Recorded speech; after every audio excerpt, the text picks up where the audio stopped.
Blair with the Badass Records podcast, and I'm letting you know that, in case you didn't already, that the editing process of this project, week by week, is long and cumbersome and occasionally challenging, and tonight I'm making it even more enjoyable than it usually is with a Brewery Imperial Biscuit. It's a part English ESB, part old school American Pale Ale. Check out Brewery Imperial at 1829 Oak.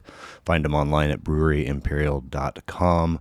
Follow them on Facebook and Instagram. They've got great food and delicious craft beers. Give them a buzz if you need more info, 816-610-8828. It's Brewery Imperial, Imperial with an E. Also excited to share with you that this week's guest is Miguel Antonio of the Run With It band. Follow his personal Instagram, which is at just the Miguel, for details on his live solo gigs, and then at Run With It Band on Instagram, and be sure to check out the hashtag Live and Create podcast that Miguel hosts, and he does a fantastic job with. Episodes of this podcast are out Thursdays when all goes well. You can stream it wherever you get your music and podcasts. It's viewable on YouTube. All of it lives on the website, which is badassrecordspodcast.com. Socials for it are Instagram and Twitter, and you can holler at me at badassrecordspodcast@gmail.com. That's all I got for you this week. Appreciate you stopping by. Hope you enjoy the show.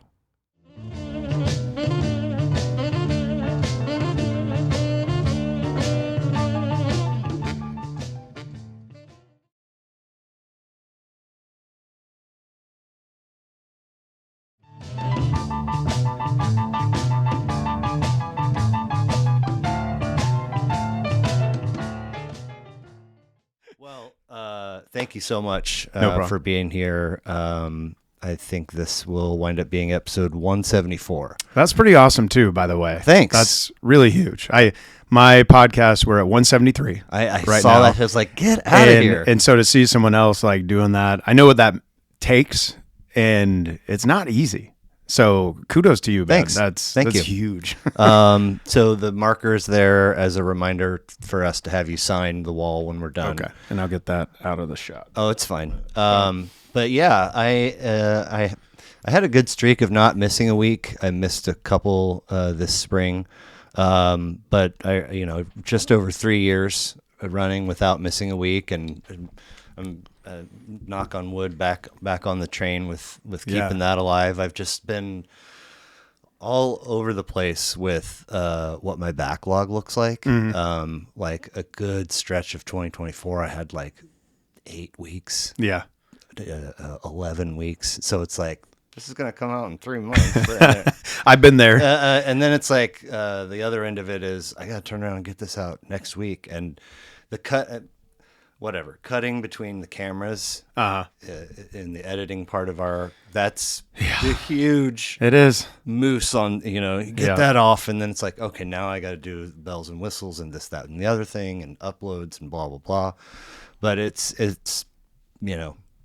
a lot of time. But anyway, Miguel Antonio, episode 174, Badass Records podcast. Thank you very much for being here. Hey, thanks for being here. Appreciate the time. So we have just the Miguel on Instagram. Yeah, it's a terrible handle, but that's all we could come up with at the time. So then at Run With It Band. Yeah, the band, so lead singer of Run With It band, but also Miguel Antonio solo gigs. Yeah, are kind of what lives on that handle, right? Yeah, that's my solo stuff on there, and then maybe some occasional family things. Okay, pop out on that one. And then at Run With It Band, also on Instagram, and you're the host of Live and Create. Yep. Yeah. The Live and Create podcast, which is on Apple and Spotify and YouTube. Yeah, and I think several others. Okay, something like that. Yeah, I put it out there. I don't. Supposedly it sends it places. Yeah. I don't know. Now, are you paying for the sender? Are you doing like a Buzzsprout or something like that? I'm using the Spotify they bought Anchor. So I used to use Anchor. Okay. And then I use Spotify. I don't think I pay for that anymore. Okay. Once they But you give Spotify a little bit of money for probably, but I mean, yeah, to- they're not getting a ton off your, me yet. That's your streaming service. Yeah. That you pay for. Yep. Right. I have it, and I see what you're saying. Yeah, like monthly. Yeah, so have they're it, getting their money somewhere. and I use it, but I can't. Like I can only access things on shuffle. You know what I mean? Yeah. And I had to go premium. I had to get all the playlists going, get all the details going that I wanted to in there. But yeah, I go through there, and then I think it's most everywhere. But Cool. it seems like the ones that really engage with people are the YouTube, Spotify, and Apple. Yeah. I don't know if it's the same way for you. No, I think so. And just a quick search, those are the three that were the most visible for your stuff. Yeah. So a lot of stuff going on in your world. A whole lot. And it looks like, as we mentioned, we're 173 for me will come out tomorrow. 174 will be, so we're right in there. It's that was really pretty cool. weird. When I saw that, I was like, dang, that's awesome, man. I actually was like, what? Like I scrolled for a little bit just to make sure, there wasn't some weird listing of, like starting at 101 kind of thing, or like 1, 2, 3, 4, 47. Yeah. Who's looking anyway? Cool stuff. And with all that's on your plate, I really appreciate the time. So Run With It Band, How to Start a Fire EP. Yep. From 2022 plus 4 singles. Yep. Are visible on Apple and Spotify. And we had other music. I just had a music supervisor berate me for taking my old music down. He was music supervisor. Well, before the podcast, we're talking about the sync licensing world. Yeah. And so this guy's main job is finding the right music for like TV and film is what he does. And he's been in the business for, 25, 30 years. And he found out I took down some of our band's music, and he was just appalled. He's like, why would you do that? And I had all our reasons, but found out for him, his dad was doing music professionally in the 70s, and that's how he got involved in music. And he said his dad passed away, and he just found some of his dad's like old like cassette recordings of jam nights with his friends. And it's like, to him, he's like, it was so valuable. He's like, why would you ever take your music down kind of deal? And I was like, that's rough. But yeah, so that is what is in the world at this moment. It's an entirely different world where with his dad's time, it's like, it only lives in this place. And if this gets destroyed, nobody will ever hear it ever again unless you can like find masters or whatever. But in your scenario, it lives everywhere. Right. And you maybe, I don't want all of it to be out there anymore or something. Yeah. And for us, the reason we had started as a like funk soul rock kind of, we didn't know who we were basically. And then we had lineup switches and eventually just discovered like, the place that makes most sense for us, or we feel the best at and we execute the best, is pop rock. And so that's one reason we took down those, because we were like, when How to Start a Fire dropped, we were like, no, this is what we are. Cool. Okay. And cool. but now I kind of look, I think it was the right time, like the right choice, for us. It felt good. Yeah. But I don't know. I think as I'm getting older, my kids are older, I'm getting that concept of legacy. Like someone asked me recently, like, what do you want your legacy to be, like musically? And I was like, I keep thinking about when my kids drive away for my funeral, and when they're listening to my music, will they want to listen to it? What will they get from it? That kind of thing. I know it kind of like fucks you up a little bit, but that's what I keep going back to. And so now in that mindset, I'm kind of like, well, shit, I should have left that up. They could have seen like, hey, dad made a change and grew, look at the steps of evolution. Yeah, exactly. Anyway, so 10, 11, 12 years for Run With It Band? Yeah, something like that. We took a hiatus. Okay. In there. I thought I was done with music. I gave up music. We had toured pretty heavy. We toured to the Middle East and back. And we were like, for almost 2 years, I saw my band the guys in my band more than my own family, and we were seeing a lot of success, but the money was not catching up. right? It's a rough game because to be on the road is very expensive. And I just kind of freaked out after the 2 years and seeing like where our finances were going. We had put, I like cashed out. I left my full-time job, cashed out the small little retirement thing I had, all that kind of thing. Yeah. And I was like, I'm going to give up music. I'm done with this, and I ended the band, which, broke my guys' hearts and broke my heart, all that.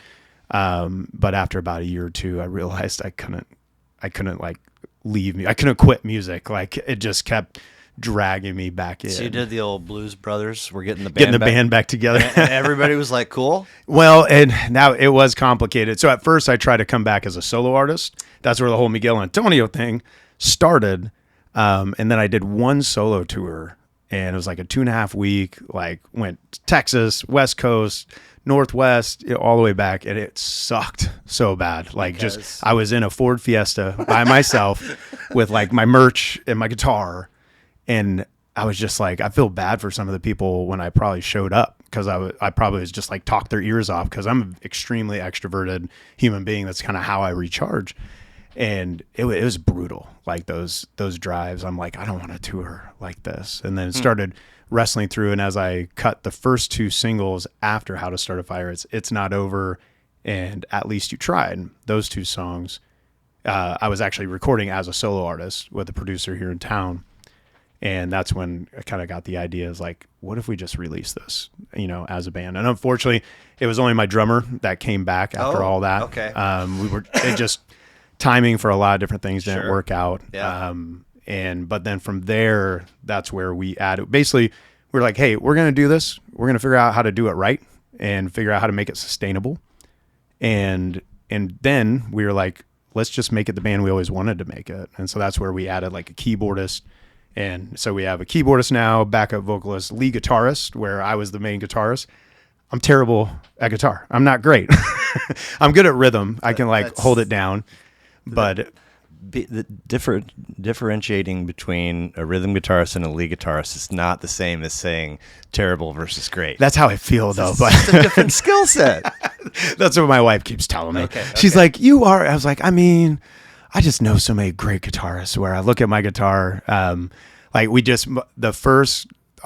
of our new songs, Night Watch, there's a guitar breakdown, and the producer, we were in Nashville, a guy named Josh Glee we were working with, he's been working with me for years, in different capacities. And he knew I didn't play guitar on our first How to Start a Fire. We hired like a guy who was really good at it, because basically we had a conversation, and he was kind of like, you could play this. I think you could, but it might take you a really long time to get it where we need it. Are you okay with like a ringer for the album? And then you can catch up. And I was like, sure, let's do it. I don't care. I got tons of time. Yeah, exactly. Honing those chops. So now we have the lead guitar. So he writes all the parts, all the guitar parts, Okay. Cody Ryan Stapleton. But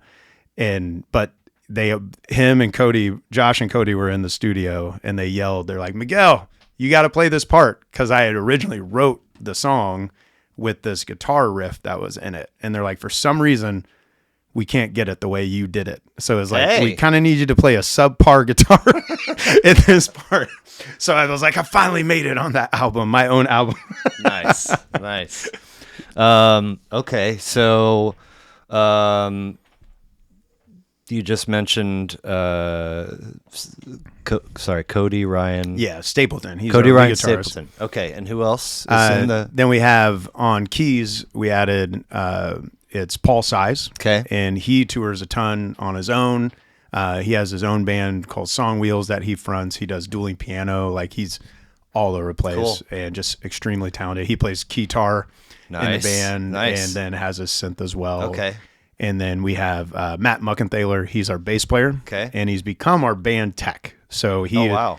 Our shows we like bombastic, very orchestrated kind of stuff. And so he taught himself Ableton, which is like it's a program that syncs I'll give you an idea. So it has like all of our tracks on there. So we use some tracks. We don't have to use as many as we used to, because now we actually have keys and lead guitars and all, things to fill it out. Yeah. But he syncs those. We have cues to make sure everything's right in line with like kind of our blocking, choreography, all that kind of thing. And then, but then he programmed all the lighting, like to the second in it as well. So he has this huge light show, and then he worked with our lead guitarist with Cody, and now they've programmed all of his guitar like tones and all of his guitar sounds. So now that's linked to our one computer as well. So Cody is just playing. He built all the sounds himself, but now the computer, when the next song starts, it switches his pedal board completely around to have the exact tone that he wrote and put on the record, kind of thing. And so yeah, he's become like our Ableton mastermind. Gotcha. Behind the band. And then we got Daniel Cole on drums, and he does a lot of our social media, and he's a badass drummer, man. He's amazing. And it sounds like a lot of times talking to somebody that's in a band, it seems like there's like everybody has their instrument or the vocal, but then one person is like booking, social media, recording, engineering. Just like, dude, I mean, do you ever see the light of day? But you guys, it sounds like everybody's kind of doing some different things to help carry the load. Yeah, it's been cool because as a team, like we've grown a lot, learned like each other, our personalities, finding who's good at what, who's passionate about what. So Paul, he owns an entertainment company as well. So he's been starting to really push a lot of the booking and working with the agent that he has on staff, all that.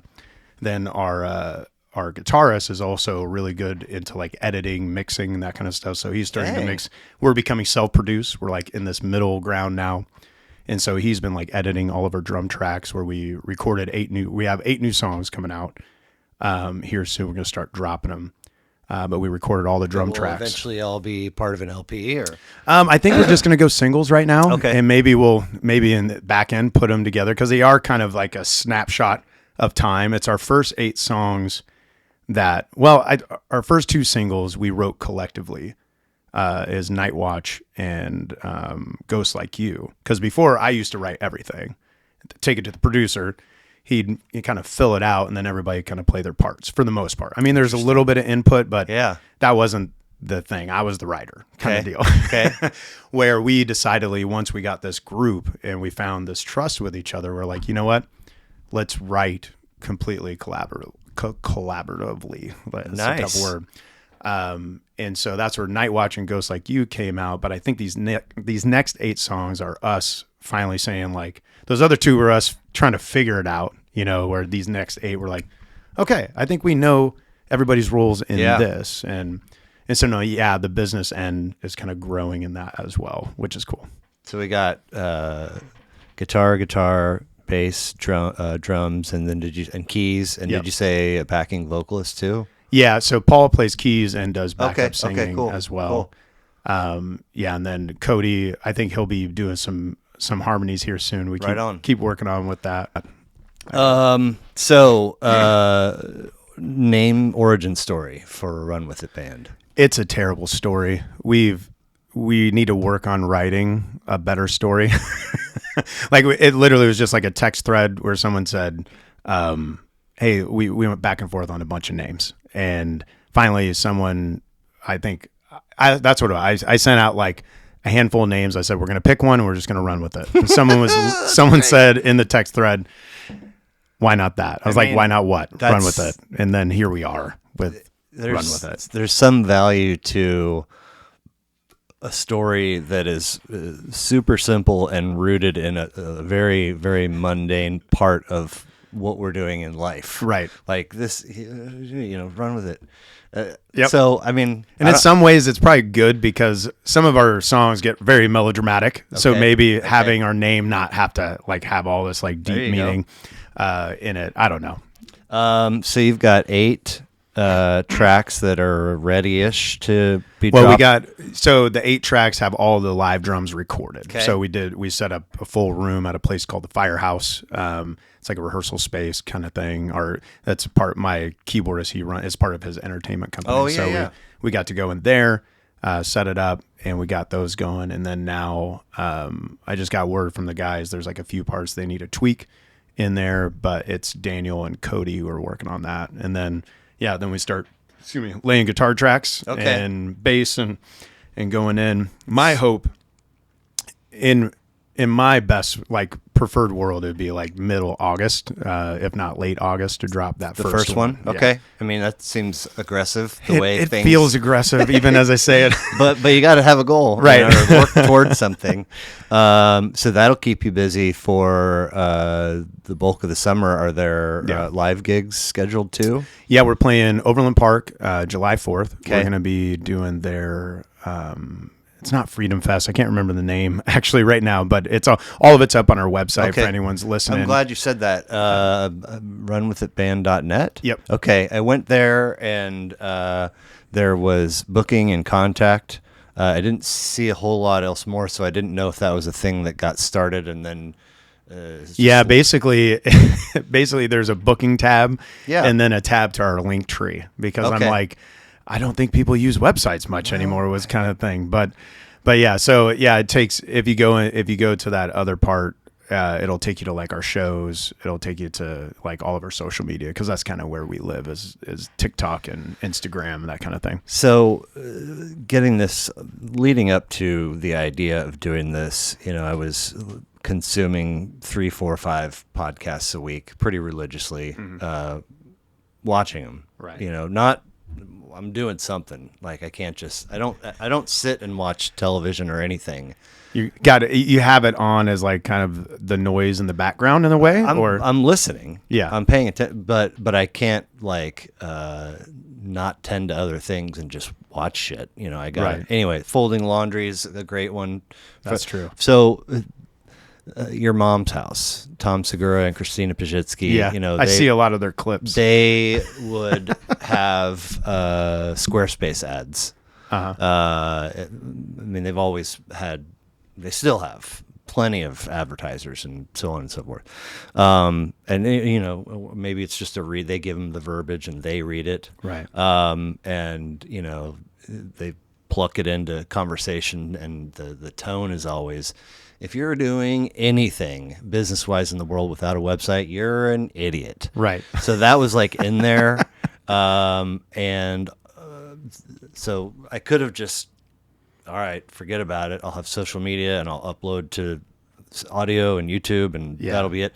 But I was toying with like, maybe I want to incorporate some writing and have that live somewhere near. Also a merch tab, That's smart. So I did, and I'm glad that I did, but it probably wouldn't have mattered if I didn't. Well, and it's interesting because we have, as a band, we have like, you have the fans, right? And so there's a lot of thought that goes into that. Like, how do you connect with fans? Yeah. But then the other world is the agents, whether it be live booking or the agents or music supervisors and sync licensing. And that is those folks, I'm starting to learn, they are kind of looking for that, or other like, what's an official, like presence. Like, where's your press release? Are those kind of things. So there is a part of me that's like, maybe we need to have a big boy website here. I don't know, man. Like, but for a long time, I was just like, man, I never go to websites.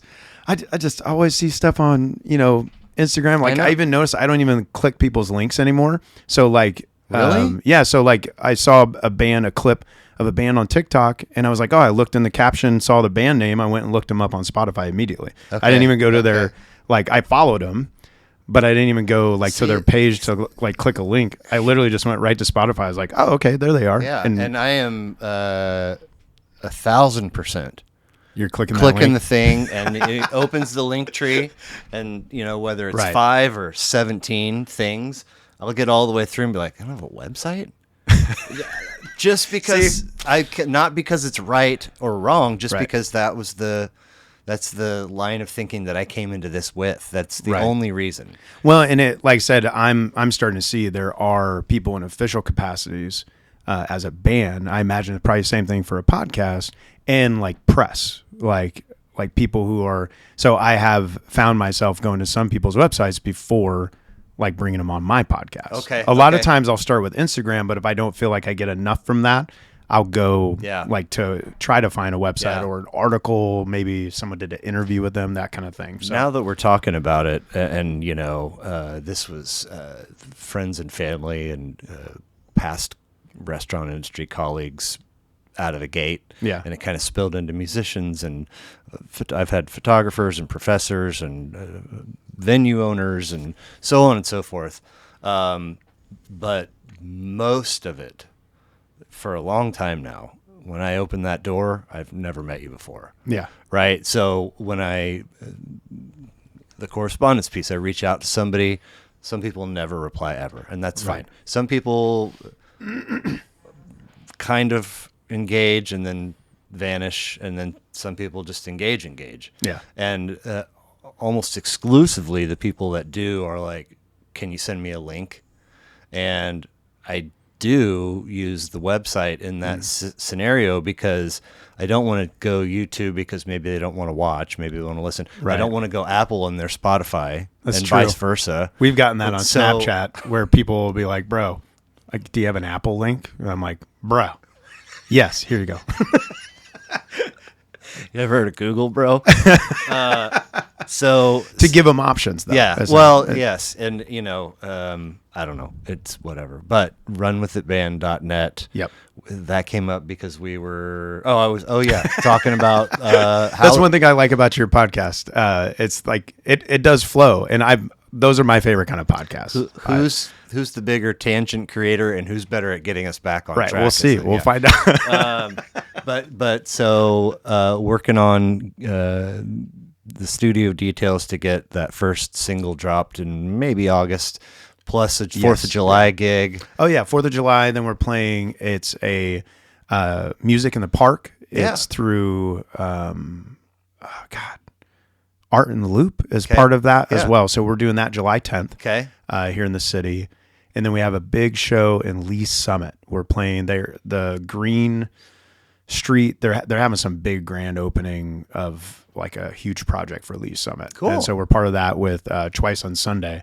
The drummer Daniel Cole and I both are part of a cover band called Twice on Sunday. No It's like kidding. they specialize in weddings. So it's funny there. I sing some country songs and I rap for them, which is kind of funny. Because Run With It is neither one of those at all. So will you come up in a different outfit for your second act? That would be brilliant, actually. How you guys doing? Amanda, if she's listening to this, she's the one who kind of leads the band. Not kind of, she definitely leads the band. She's probably listening to it. She's like, yeah, we should get you in a cowboy hat. That would be, that'd be good. But anyway, so Twice on Sunday is we're starting out the night, and then they're gonna end the evening, the cover band after us. So we do a combination. A show like that, we'll do a combination of covers and originals. Fun. Same, actually, the one on the 10th and 4th will be a combo. Okay. Of originals and covers as well. Okay. Yeah, and then we hit the road in September, doing a West Coast. We were playing. It's Washington State Fair. Out there, we have 2 shows out there in Seattle.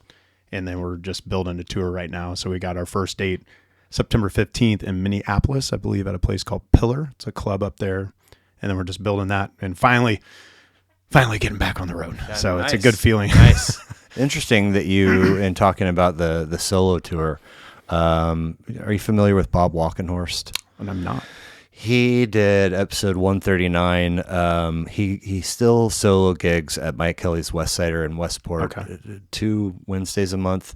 But for years, he was part of the Rainmakers. I've heard of that. Okay, they were like don't think I'm familiar with their music, but I know I've heard their name. 80s. They were like the big. I mean, them and the name of the other outfit is escaping me, but they were like the 2 big bands to come out of Kansas City and make it. Nice. And so getting ready for Bob's episode, I was learning stuff about him and saw that he had published a book, and like writing is my first love. I get nice in the non-parent world. It's my first love.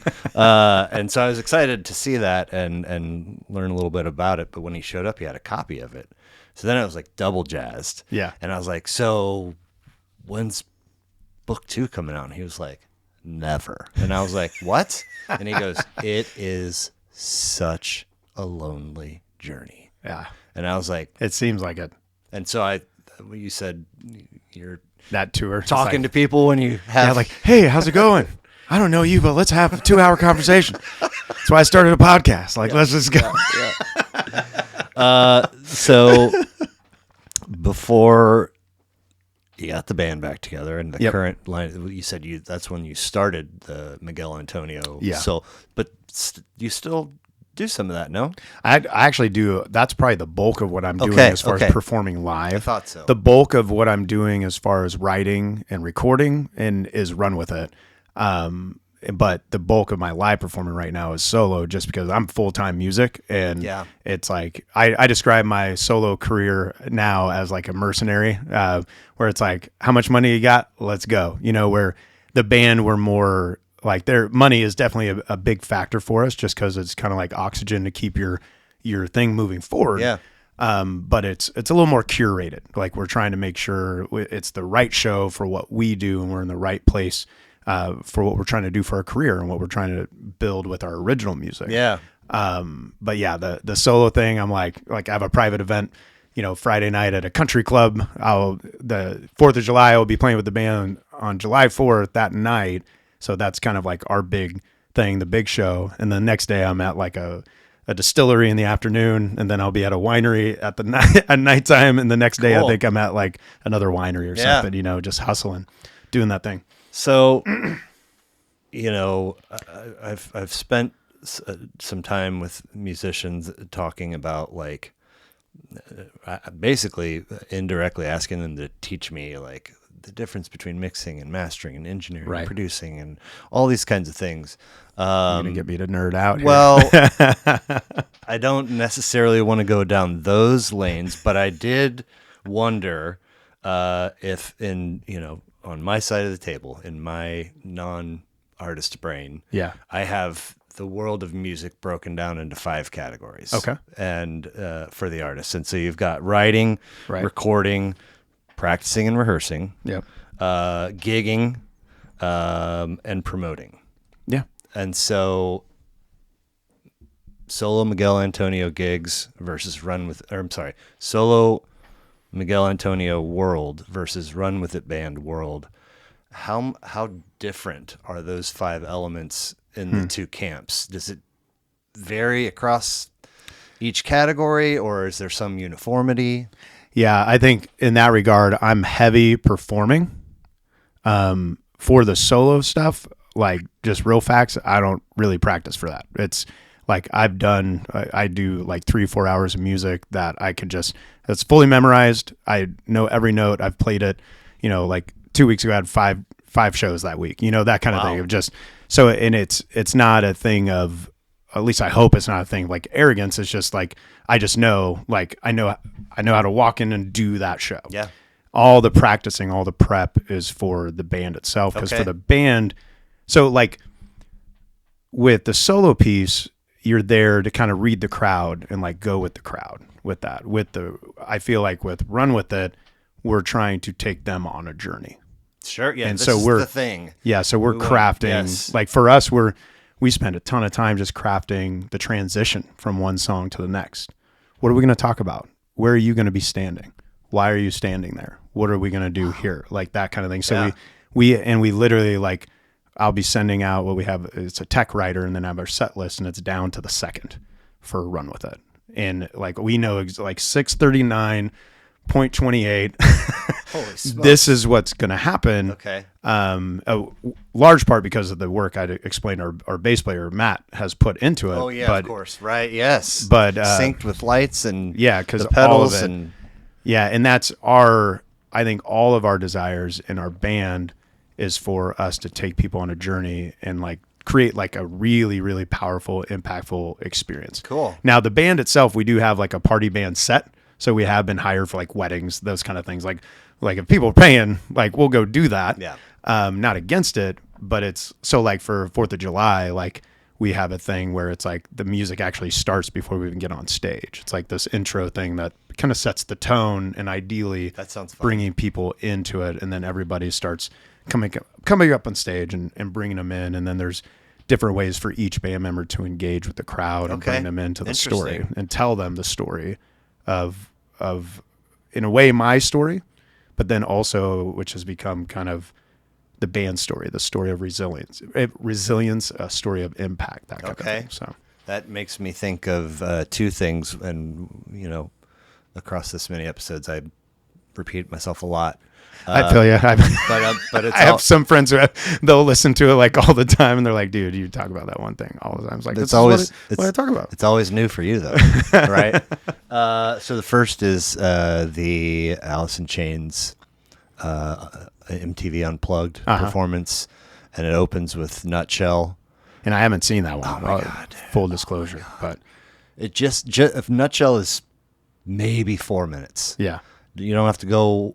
Your homework. You don't have to go watch the whole show, but you got to. I got to go do that one. So let me write that down. Yeah, well, I'll send it to you. You'll send it for to sure. Okay, there we go. At who knows what hour when I come to this part of the conversation and I'm editing. Oh, right, it'll be like 3 a.m. Yeah, so. Sorry. No, but it's there's even the font of band's name, venue, date, because Nutshell is the show opener, and the font's cool, very dimly lit, but there's like 47 fat candles around, and Jerry Cantrell is on a stool with his acoustic, and the rest of the bandmates take the stage one at a time. See, that's cool. I love that so shit. Cool. And the acoustic, the bass player is playing this acoustic electric bass. Love those that too. has a tone that I have never heard before and never heard since. Nice. It's really fat and rich, and he also has friends don't let friends get haircuts burned into the face of the guitar's body, which is cool. And then Lane takes the stage last, and he's in horrible shape.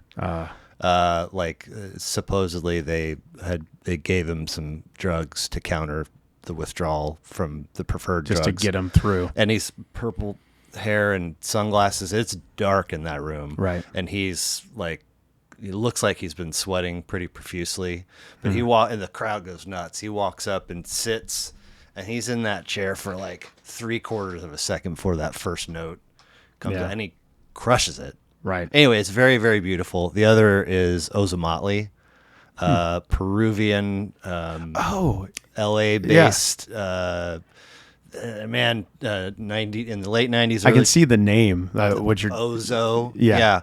Their first record was so good. But like Peruvian, Latin, jazzy hip hop, and like 11 of them or so, just with their own flavor of party vibe. That's awesome. And they would take the stage through the crowd. See, like, love it. Oh, by the time they're up on the stage, people are going bonk. I got goosebumps. Yeah. I saw them I think it was at the Bottleneck in Lawrence, and I was already familiar. That's awesome to see them at a venue like that. Well, too. I moved away and learned of them in Colorado. Yeah.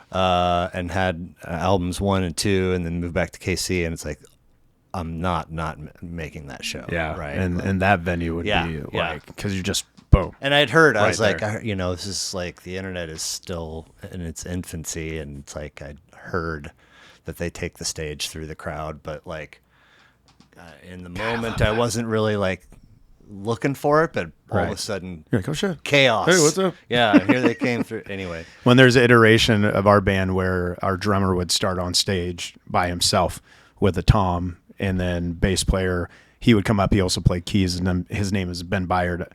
He was a bass player for about, I think, 2 or 3 years for us.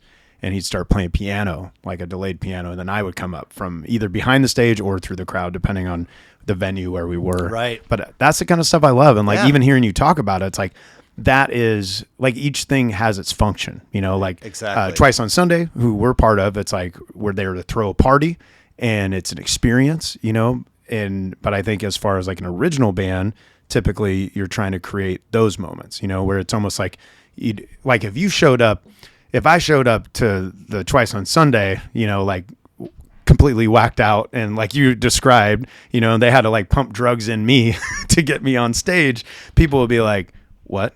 like everybody's fired, you know. Yeah. Where here it's like it's part of the story because the music came from that person's struggle, you know, and I think we connect with that. You know, it was the Unplugged, it was Nirvana's Unplugged that actually got me into rock and roll. Oh, okay. And hearing their cover of the Meat Puppets, I think it's Meat Puppets, Yeah. The Man Who Sold the World. Yeah.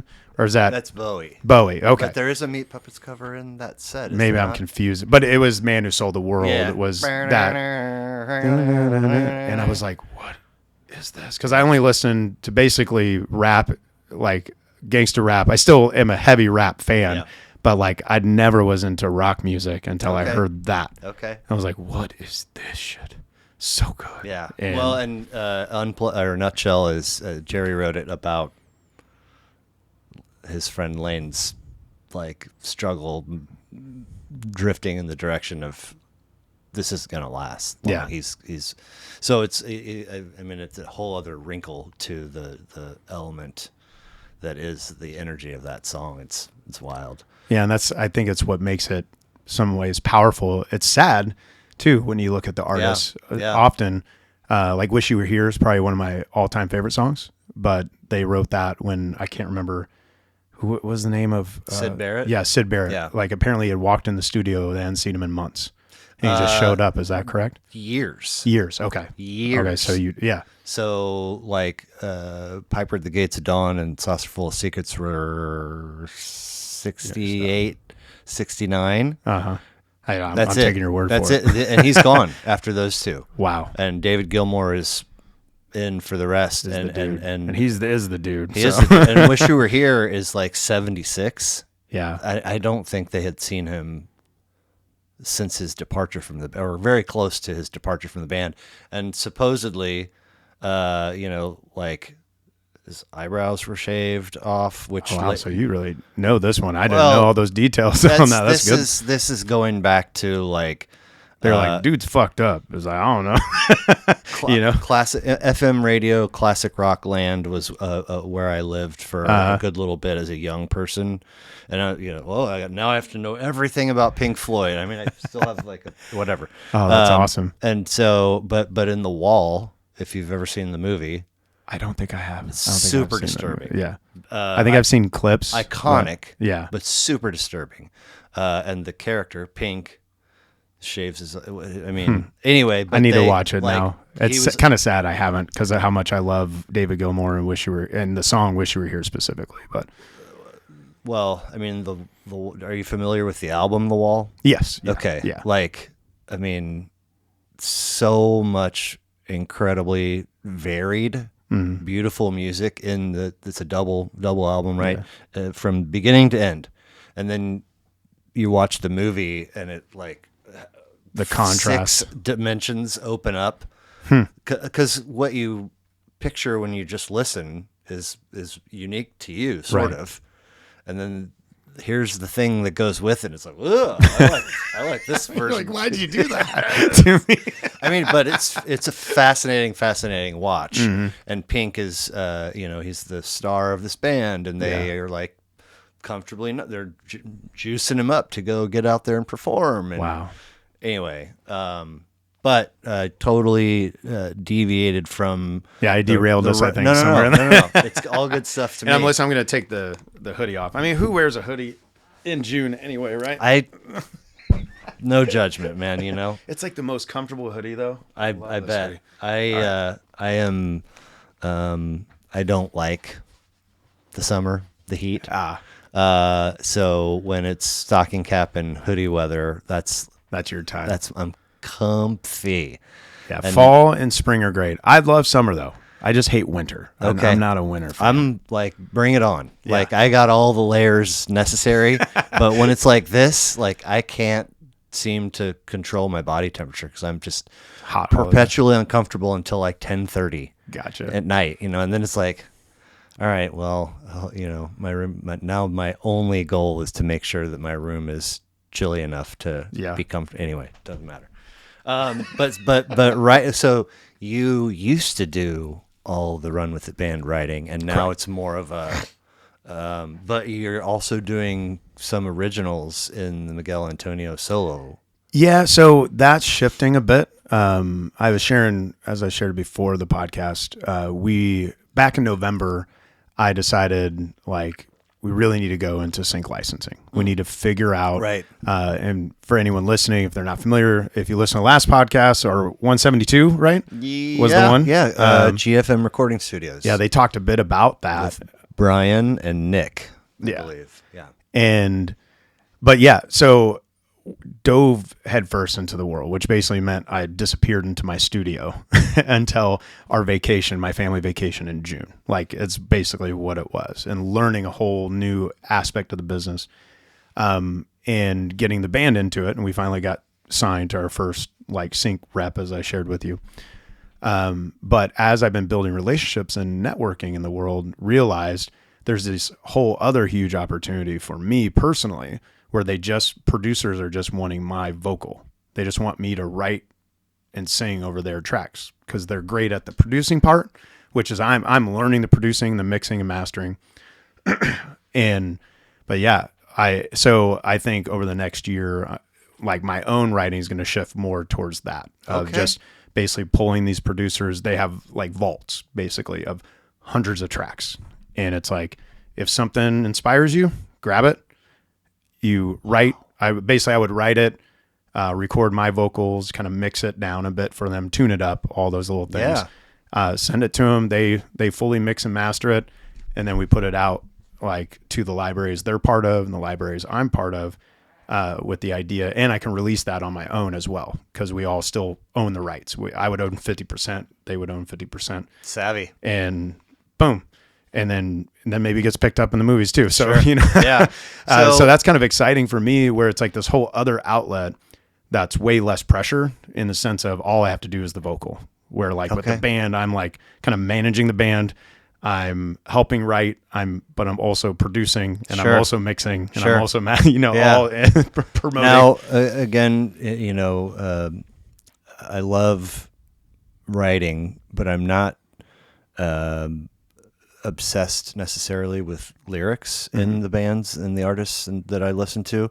I like a well-written lyric, but it's the whole thing. How it all fits. But where I like it is the idea of, pen and paper, the kernel of this idea. Right. And you flesh it out, and then, let me try and put some form of this series of words with my guitar, and then you figure out what that is, and then introduce it to the boys or the band or whatever. Right. And then, 4.5 years later, you're playing a gig, and the folks love it, and you're like, man, I remember when this was my little time. Yeah, so that shit's cool. You're excited to go, but departing from that element of writing won't. As far as not writing the music part is what you're talking about, or whatever departure from songwriting. I see. In the Miguel Antonio world, you're excited about the new chapter, but right. It's fine to leave that. Yeah, I think I'm excited about it, because I definitely get that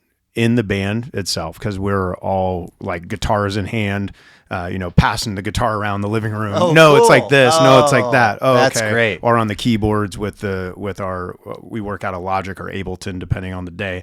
And, so I still get that. And there is one producer that we're talking about a collaboration in the fall where he doesn't have any music. So he wants to kind of write collaboratively, him and I, as well. And what's cool though, is he's out in Italy.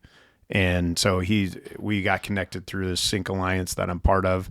I loved his music, and apparently he loved what I was sharing, and he reached out, and he like sent some stuff that reminded me of kind of like older Wilco kind of stuff. And if you've heard where the band is like pop rock Killers, that kind of vibe, my solo stuff is almost like this Americana. Like I love Jason Isbell as well, personally. Like I think he's one of the most brilliant. Him and Taylor Goldsmith from the band Dawes are probably like my two favorite songwriters out there. Favorite Isbell record is the Something More Than Free. Okay. It's the this is what you get when 24 frames. Yeah. And 24 frames. That was what grabbed me. Yes. Better than that Southeastern? There wasn't a lot of stuff that grabbed me off of that as much. Like I always go back to something more than free. That whole I can't remember the name of the song, but it's the one with his dad dying. Oh, geez. And he left the where he's leaving the town. Yeah. And his dad was like a cop who was just a piece of shit. And what was the name of that one? But like, yeah, that storytelling is just, my God, he's so good. But yeah, so it's exciting to partner with this guy and being able to just explore that. And so I'll get my hands back on an acoustic guitar and that Very kind of cool. stuff. Very But cool. yeah, I think the freedom. One thing I like about working with the producer tracks, I say like as if I've already done it. Like it's a thing in front of me I haven't quite done yet, but You're excited. I'm excited about it is because I can focus just on lyrics and vocals. And there'll be some crafting and arranging because I've listened to some of the tracks where it's like the producer will have like a minute or a minute and a half of a track. So what I'll have to do is go in and cut and move around and extend it to create like this full, song out of it. So I think that's fun. But again, just the less pressure and being able to build up to give you an idea. So some of the people that I know are very successful in this world. One guy who's probably the most successful that I know personally right now, his name's Josh Williams. And he was like, I want you to understand, my first year in sync, I wrote 200 songs. And I was like, oh, okay. And everyone I'm talking to, like, there's a guy named TC who comes out on my podcast in like 2 weeks. He's from Chicago, brilliant rapper. He's doing 3 songs a week right now is what he's doing. And that's the only way you can pull that off is if you're collaborating, with all these different artists to where it's like everybody's kind of got their piece. He'll come in and just drop some raps on top of it. And he's a brilliant rapper. Cool. Actually a really good singer too. I hear those two numbers. First year was 250. Yeah, Josh Williams said his first year, I think he wrote 200 tracks. 200, and then 3 and songs then this guy, a week. This guy TC said he's doing, I think, 2 to 3 songs a week right now. Both of those feel like most of the day's hours are spoken for. In that life. Yeah, or in that lane. I think you're spending at that point if you're moving that kind of writing, you're probably doing full-time days on that regard. So yeah, and it's But what's funny is I wish I would have known this world existed before because, for example, How to Start a Fire has 6 songs. I wrote 60 songs for that EP, and we picked the 6 best. Wow! And now I'm realizing there's this whole other world where you make all 60 songs, like you put the work in. And you don't have to release them all because they go into your library. And if Netflix one day that gets pitched your song, it seems to work best for them. Well, if you didn't want to release it, but they put it on Netflix, fuck it, we'll go release it now. But you're gonna give me money for that thing that I didn't think was worthy of exactly. And and there's people that are seeing that kind of thing, like tracks they didn't think were any good, they didn't want to release, they put it out there for some reason, had the right lyric. Or it had the right thing that fit this scene, or fit this commercial, and they're like, or even like we only have 1 sync right now, and it was kind of a pro bono, is for, excuse me, Veterans for Cannabis. It was like a documentary of like talking about treating PTSD through cannabis and that kind of thing, and they asked, he was on my podcast, and I mentioned we were getting into this world, and so they put one of our songs on there. Is I Need a Light, but they pulled all the vocals. It's just the instrumental. Okay. Because it's just kind of a music bed underneath, and so for me, it was more just like, it was cool to have it part of that. I believe in what they're doing. Sure. And it's a cool way to get like our first credit, out there. It's like, okay, we actually, look, proof of concept. We got some shit going. I started trailing off, but. That's okay. But yeah, it's an exciting runner-up to the name for this podcast was Trailing Off. But yeah, I think that's it's about the volume of music, where I think I wrote 80 or 90 songs for an EP that the band made. We did full demos, and we never even released it because the band ended. Wow. So that's like 80 or 90 songs that were just gone. Now, some of them are snippets. Some of them are like, me on a voice memo going blah, blah, blah. Some of them are like fully fleshed out, like got the bones. They just need the meat, that kind of thing. Yeah. But now I'm realizing like, man, because like I would do my process for a season was I would do 5 days a week, 2 songs a day is what I would do. And I did that for like 3 months. It was a great process, but at the end of it, I almost lost my mind.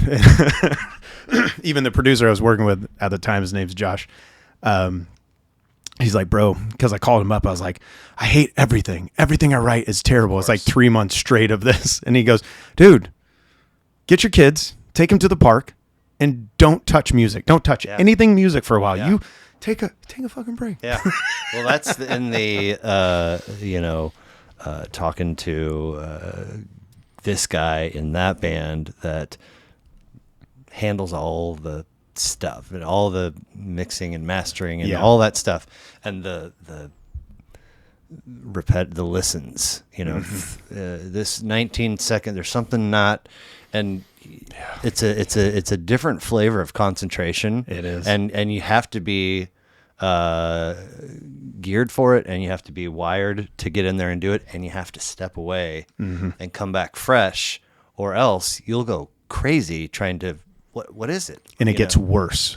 Right? There's a guy named Dan out in Brooklyn that I met through this the Sync Alliance, this community, and we were talking about that. He went full time as a producer and mixing engineer last year, and he was like, I just approached it the way I did the tech world. He used to be in the tech world, so I did 8-hour days, nonstop. Like I just, and he goes, and then all of a sudden my ears started hurting.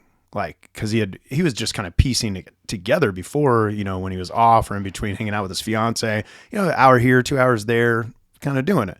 And I was like, dude, I feel you. Cause that, when I told you I disappeared in the studio, I'm learning how to mix, and I was doing the same thing. Cause like when I get locked in, I'm locked in. Yeah.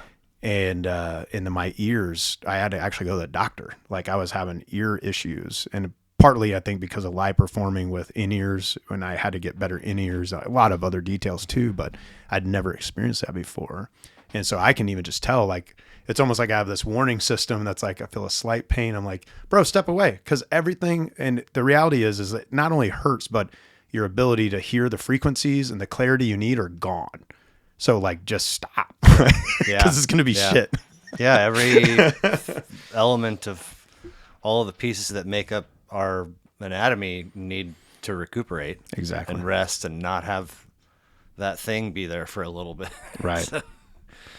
So if back in the Run With It versus the Miguel Antonio, is there any other pieces of those 5 elements in either of those worlds? Say the 5 elements again. So writing, recording, practicing and rehearsing, performing, and then promoting.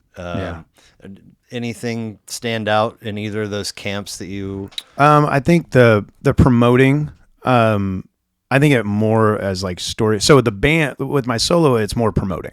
It's here's the show. This is where I'm at. This is what's going on there. Maybe occasionally if it's like these are the big specials they're having at this place, because a lot of times I'm playing like wineries, breweries, restaurants, that kind of thing. With the band, there's a level of promotion, but more and more the focus is becoming the concept of storytelling and connection. Yeah. And we're not there yet. Like we're just trying to figure it out. But yeah, like using social media to create like an environment and to continue to tell the story of who we are. Cool. And the multiple elements where I have like, we drew out circles on the whiteboard. Like this is a piece of who we are. This is a piece of who we are. So we'll actually go through, like content meetings. We haven't, I say that we haven't been as disciplined recently, but we're getting back to it here soon. But basically saying, okay, this content fits this circle. This content is 2 of the circles together. This content is actually all 3. It actually accomplishes all 3. Like a Venn diagram. Yeah, in a sense. And then just making sure as we're putting out content that it's sitting within there and having that conversation of like, does this tell this part? Like, because a big piece of it, a lot of it's come from fans and agents and people who worked with us. Like, this is what I notice about you guys. This is what really sticks out to you. Okay. So we start taking note of that. Like, sure. Oh, okay. Because there's even things we stopped doing. Like for me, as you can tell, I like talking. This is a whole other long story, but in a former life, as I say, I used to be a pastor, and worked at a mega church until basically I became an atheist, and that's kind of bad for business. And so it's a long story, but one part that just kind of overflowed originally in our band as we were touring was just sharing the stories and talking a little more than like some people would normally talk, I definitely picked up on that when you were saying it's calculated down to the second. Like, I was like, oh, I love that there's a conversationalist element that's important to them when they're on stage. I like that a lot. Yeah. And that speaks to people. Yeah. And that was a part we kind of killed for a while. And because we felt like we just wanted to be fun and just have fun. And we do. Like, we want to jump around and go nuts and jump off of shit and like all this kind of thing. But realizing like the most stories, and as we came back online as a band, the feedback, we would get people sending us snaps. Like, do you remember coming to my school? We used to play a lot of colleges. Do you remember coming to my school and you guys did this and you did that? And it's like, oh, it was those talking moments that seemed to impact people. And like, I even have a napkin of it was from a show where it basically says like, I lost my voice a few years ago. So it's not word for word, but tonight you were my voice. It's like realizing, and that was like a random pickup bar gig in like Fremont, Nebraska, I think, after a 2-week East Coast tour. It was like, oh, we're going to make some extra money playing. We probably played mostly covers that night. I'm sure we put some originals in. But it was like, oh, it was that impact that actually made a difference too. So now we've been having conversations like, how do we build that in too? But and it's all context, because like the July 4th gig, like I'm not going on a 3-minute story in that kind of environment. Well, that doesn't fit there. Exactly. But it's like, there's, a short period of like, this is a song for people who ever felt like giving up. Yeah. And you don't have to. Okay. Let's push through, Cool. That kind of thing. Yeah.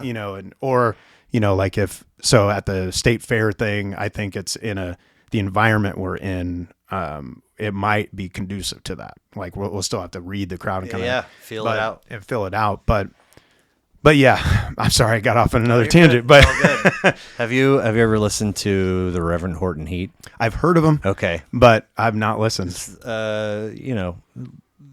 I became aware of him in the late '90s when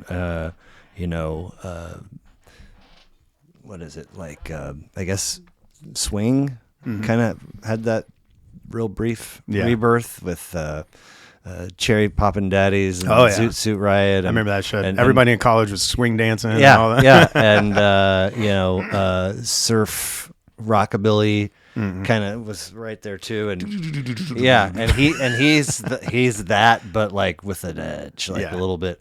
Put out a couple of really good records. I mean, I don't know how many records he's put out, but there was a couple right in that window that I really enjoyed, and he came through town, and he's not crass, but he would live in that world studio wise in the final, the CD, the album. So you listen to that and you go, he might unbutton it a little more in a live show. Right. I would imagine. Just let it go. So he was coming through town, and I was like, oh, definitely I'm going to go see that show. And he gets on the stage and kind of does a little riff that runs down. We're doing cover till y'all start buying a shots. And then hope it's the first song. And sure enough, here comes a tray of Jaegers. I love that. Yeah. Well, and that's, this is another derail, but it made me think about the AI conversation you'd show me, this AI band. And we have a lot of conversations in the sync world about it. That's allegedly, right? Allegedly. Allegedly that is an AI. Is an AI band. It looked like it. Yeah. Definitely did. The same. Right. But I think the opportunities are what you just described. Like, I don't know. I could be wrong, but I don't think AI can do that. AI can't be like that full, unhinged, unpredictable, real human being who comes into your town and plays at Knuckleheads and does a run on a guitar and makes some funny ass joke about shots, and then you're drinking shots with them all night. You know what I mean? Like, and so, absolutely. So I really feel like AI is actually going to drive a live music resurgence. Wow. And I feel like what we saw with All American Rejects with their house shows. Excuse me. Have you seen this online? No. So they just went viral like about a month and a half ago because they just started playing house shows for $5 at the gate. like in like MU. They were up here in MU. They were just going to college towns, and it was nuts. Like, go when you have a chance, go look it up. Their videos. I mean, you had people sitting on roofs of the houses, hanging out of windows. It was just mayhem. And I saw that and I was like, yes, I think that honestly is the future. Like, it's what's happening in some ways, but I think AI is going to make people more and more hungry, for like, if you want to go clubbing, you want to go dance, sure. We can do some fake Drake songs. You know what I mean? Like, no one's going to be really mad about that. But when it comes to like music that really like what you're describing, I can't remember, what's his name? The Reverend Horton Heat. Yeah. Like that story you told, like the people who like music like that, I think it's just going to create like an even bigger boom of this like connection. Well, and I told you I liked that riff as I was reading that post, and I mean, the name is whatever and the picture is whatever. It's like a very big split right down the center of my personality, because on the one hand, I'm like, I'm digging this. On the other hand, it's like kind of cool. But I can't at my core support something that didn't come from real sweat equity and passion and humanness. You know what I mean? So maybe you're right, because I hope I am. People will want to sift and be like, what is the truth? Right. And okay, now I know, and this is where I'm going with it. Yeah, because I think music provides many different functions. And like I said, like if I'm going to go to a club and go dancing and go drinking, like, and the DJ's playing whatever, like, you're not really like super engaged with, like, you're not mad that as long as it's got a good beat, like that kind of thing. But again, if you go to see a show, like I saw Jason Isbell, like we were talking about him when he came and played Boulevardia. Like, I was working one of the stages, the stage I was working closed, and I was able to sit backstage and watch Jason Isbell that night. And it's like, oh my God, like, this is phenomenal to hear him play these songs. And there was a few where he just did acoustic guitar. And again, I feel like we're a long way off from robots being able to stand up there and do that. Right. Yeah. Maybe our kids have to worry about that when they're older. For sure. So, as a music fan, the worlds of Miguel Antonio solo shows and Run With It Band are exciting to me, but the podcast piece is even more exciting. Live and create. Yes. So this is born when, where, and how? So it actually started, I have two minds, two parts of my brain. I have a business side, or I should say more entrepreneurial side, because I've learned I'm really good at the taking risks and like barreling through shit. I'm not always so great at the business side, so I'm trying to learn that part. So I say more entrepreneurial. And then the artist side. But because of that more entrepreneurial side, are you familiar with Gary Vaynerchuk at all? He's a investor, business writer, like content guy. He owns a huge like multimedia company. That kind of thing. But he was a huge influence for us from our business and promotion side with Run With It 1.0 is what we called it. And we were touring nonstop. Now we're in Run With It 2.0. And he talked about basically challenging people to like be the voice of the thing that you believe in. Like, just go out there and make yourself the authority by just doing it, And so we had this concept, art can change the world, in the band at the time is what we'd talk about. We had t-shirts actually, that we had merch, around that, all that kind of thing. And so it's always been this idea of making an impact. And so we started, while we were out doing these tours, we had a video guy with us almost all the times. And then his name's Ben McBee, a good friend of mine. He was like, he even went to the Middle East with us doing video and photography, all that kind of stuff. But he agreed. And so he started filming these podcasts, basically I just called it a show. I didn't really know what I was doing. And we just interviewed different people who we felt like were making an impact in the arts world. Okay. So I think we did maybe 20 episodes of that. And then when that ended, of course, when the band ended. And then when I fired up my solo thing, I did that tour, and I was like, what if I just take a camera? I got a DSLR, had like these Zooms and I filmed like 12, podcasts, and I just sat on them for like a year and a half on a hard drive. And then I was meeting a friend of mine, the producer that I've mentioned quite a bit in this podcast, Josh. And he was like, dude, you got to put those out. Just do it. And I finally did. So it was this concept for me. It was trying to make it more personal. And I had to wrestle through like, what is it that you want out of life? And I've realized like most of my life, I've always been asking the question, like, how can I live a great life? How can I create great things? Like, I just want to build great things. I do have this delusion in my brain of greatness. Like I do. Even in my wife and I we were having margaritas last night, and I was like, it's so funny because I do have that, but then I also have this like complete like I'll never make it and it's never gonna happen kind of thing. But it's like these two minds, What's battling. That? There's from Sesame Street. There's Guy Smiley, the game show host, and then there's something music. I vaguely forget his first name, one. but he would he'd sit at the piano and get a couple notes right, and then hit a wrong note and go, "I'll never get it, never," and bash his head on the keys. And I remember this now. go, hey, it's all right. It's gonna be right, okay. man. And then suddenly back to like, I'm gonna be the biggest motherfucker in the world. Exactly. But anyway, so I've always had that thing, but I also like it was never good enough. I know people in their pursuits of greatness, of art, who have completely destroyed their lives. Right? In your actual life, people. Yes. Okay. Yeah. And I imagine you probably know some people, maybe even not completely, but like things that they said they valued in their life, like got sacrificed for the pursuit.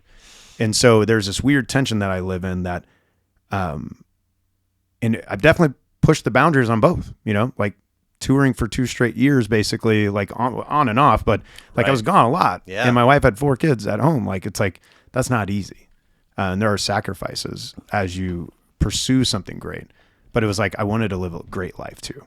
Like I said, like I keep getting like, I'm just almost haunted by the idea of like what my kids will think driving away from my funeral, like just, okay. So, and I think both play a role because I see them and the things they're doing now. And they've even said like, sometimes they've come back to me and said like, I do this because I saw you doing, like I saw how you were working like in your studio. This is why I know I need to put this kind of effort in the thing I want to do, that kind of thing. So the pursuit of the greatness, like great things, building great things is powerful, but also that living a great life. And so I wanted to start asking people like, well, how would you define living a great life? How would you define creating great things? And it's been a fascinating journey. So it's essentially just talking through people's stories. Cool.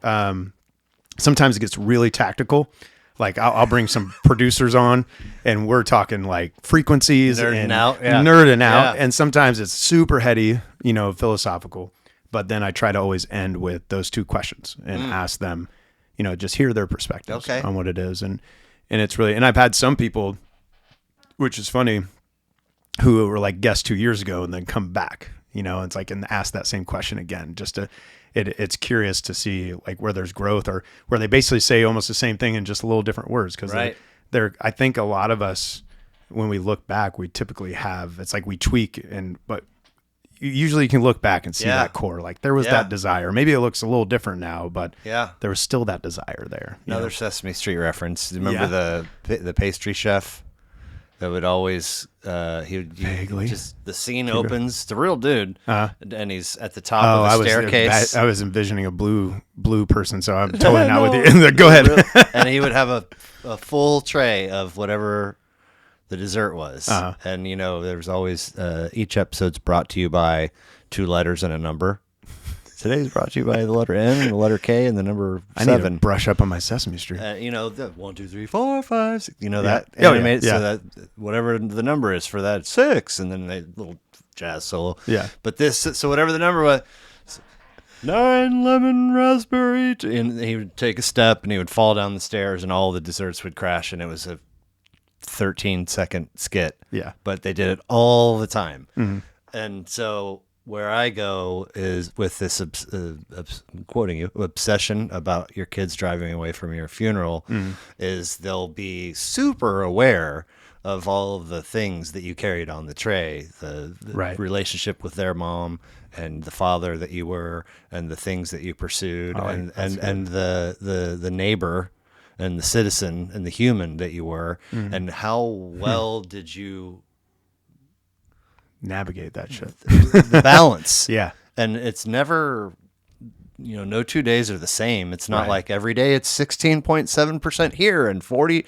It's, today I need 20 over here and 90 over here. And so, Yeah. and I would imagine, be like, he was so good at figuring out the way that balance needed to be. And, Right. And that's untouchable shit right there. Like if you're filling all the buckets and basically walking around with good energy and love, not to be corny, but I mean, Right. that'll, that's the thing. They'll probably drive away with smiles Yeah. if you manage to navigate that task for the bulk of Absolutely. what you got left on this rock.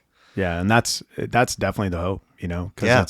and I sense it, cause I get in when I get in work mode, even my wife, mentions it, and it's tough because I work from home, kids are home, it's summertime, that kind of thing where it's like, and so I have to figure out how, cause I also am just got to be me as well. Oh, right? of course. And so it's like navigating, cause I catch myself, cause I'm like in work mode. Like I mean, today I got in an argument with my bass player on a phone, and honestly, I had to call him back and apologize because I was being too fucking aggressive about a thing that awareness. Right. And luckily he's a very gracious dude, but it's like when I'm in work mode, I'm like, no, it's this. And then we're moving here. And like my wife even says, she's like, I can never work for you. This would not. Well, she saw me one time, I was leading this group of artists and I was like, boom, boom, boom. And I feel like I've grown in that. I'm sure I have a long way to go, but it's like, figuring out, cause it's like, I can't be work mode with my kids, but I have to figure out how to have those boundaries, and it's a weird navigation. And the growth is perpetual. I mean, hopefully Jason Isbell's not putting out Sirens in the Ditch, right? Volumes 2, 3, 4, 5. No one would keep listening. No, and the growth is important for a lot of areas. Anybody that you're collaborating with, people in your immediate. There's I think it's Leonardo da Vinci who said it. It's like the movement, or wrote it, whatever. That movement comes from the destruction of balance, which I found very interesting. Because often, like you're saying, we talk about imbalance, but you kind of mentioned, it isn't always the 16.3, right? And so I think about that a lot. I run. I'm very into fitness. I've done like ultra marathons, like that kind of shit. And that's where that quote actually was presented to me, because it was about good running form. Good running form is almost like you're falling over every single step. Like you should be literally almost falling over and because you're using momentum instead of like all your muscles and all your energy. But now I think I kind of zoom out a bit more, like to my own life. Cause it's like I said, in November to like literally June, when we left, my family left, we went to New York City to visit family in Brooklyn for a vacation. I was just working around the clock. It was like 4 or 5 in the morning, get up, like I'd start pouring wine about 9 p.m. and just keep fucking going. But I knew like where I'm trying to go, how it's going to benefit my family, how it's going to benefit my goals, all these things. I had to do that to get here. But it also came to a point where it's like, so we had to destroy some balance for a while to get movement, but it had to come back or else the tray falls. Yeah. I like that tray analogy. I like that a lot. That's really good. All credit to Sesame Street, man. Hell yeah. So Live and Create podcast, which, correct me if I'm wrong, lives on the Run With It Band YouTube page. Yes. And then also Apple and Spotify, you can find correct the audio of it there.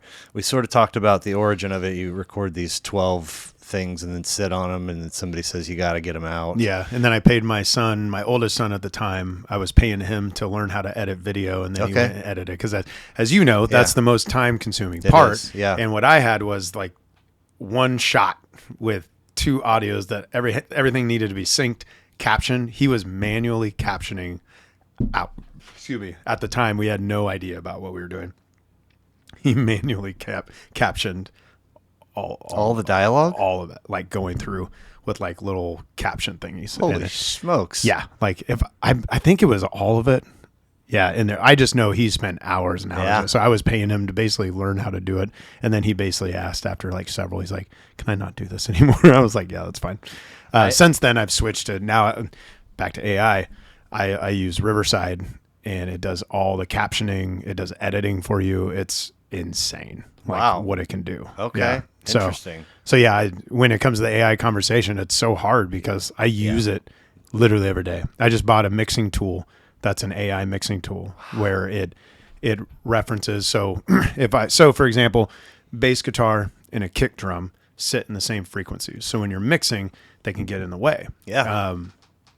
So you can actually apply this AI tool, and it analyzes both things together and shows you like in the mix where it should go. And then you can go in and manually tweak it per how you want it to hear. But it, like the time it saves, it's insane. And the layouts of it, I'm like, this is nuts, man. This is crazy. Yeah. But yeah, it's I don't get a lot, but I get, periodically some stuff coming from different corners being like, saw your podcast, looks great, but and the but is always, if you do our thing, then you're those emails, or people that are like, I'm an agent, I represent artists, and this up and coming, they're killing it in London, too, yeah. And it's like we really, and then they'll follow up, and finally I'll say, look, I appreciate it, but I don't do virtuals. Yeah, there's only, and then they're gone.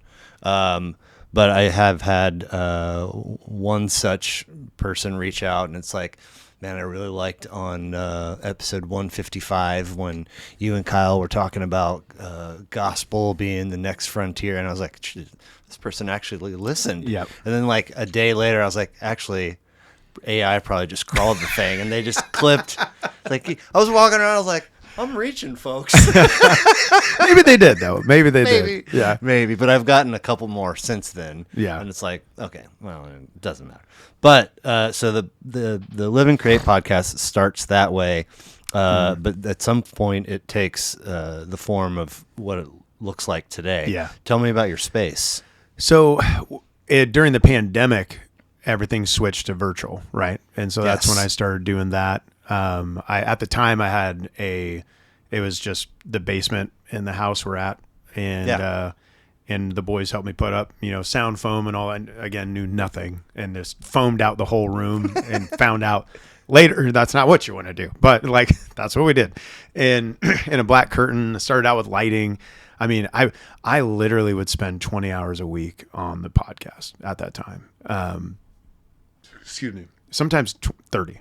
Like editing, learning all the stuff, because as you know, like when you do this is like, okay, now I have to teach myself this thing that I need to now figure out, kind of like you were describing, like you learned the series, you need to put things in, all that. And at the time it was okay because it was the pandemic. I'm a professional musician. There wasn't shit to do. Right. And so I was doing the podcast. That's when I started training for endurance sports because I was like, I'm gonna put 20, 30 hours into working out, 20, 30 hours into editing, and then our video. And, but then as the world started opening back up, shows come back online again. This whole thing started with the band coming back. It's like, I had to start having some serious conversations with myself. Like, bro, you're not a professional podcaster. Like, you love this, but like, you're a professional musician. Like, how do you, at some point, something had to give. So that's when I started doing, basically I like streamlined and decided like, okay, kind of like those people who are like, hey, this is good, but if you X, Y, Z, I just had to choose, I can only do ABC, and that's it, because of all these other things I got going, if it's going to happen. But then it again forced me to ask the question, for a while I hired my kids to do stuff if they were able to do it. And then that's when I found there's this program I use, it's called Riverside. And that's where I film everything in. It actually edits clips for me that go out on social. You can still tweak it. That's what I like about the partnering with some of these AI things, is because it gets you like 80% there, and then you can tweak it and make it like, and there was this one episode recently where I was like, this is shit. The clips were all shit. So I had to go back in and figure, because I was like, none of these clips make any sense. I don't know why they chose this, But yeah, so that's kind of where that went. And now I have an office space that I set up more and treated it. It's treated now for like recording vocals, those kind of things. Outside of the home. No, it's in the home. I just moved into a different space where it's like, because before it was like all I had was a curtain around me and the kids would become running in and out. And I was like I said, there's just a lot of long days in there working. I eventually just were like, I need my own space. Yeah. Yeah. So that's where I write. It's where I record. It's where I do the podcast. And where I do all the things.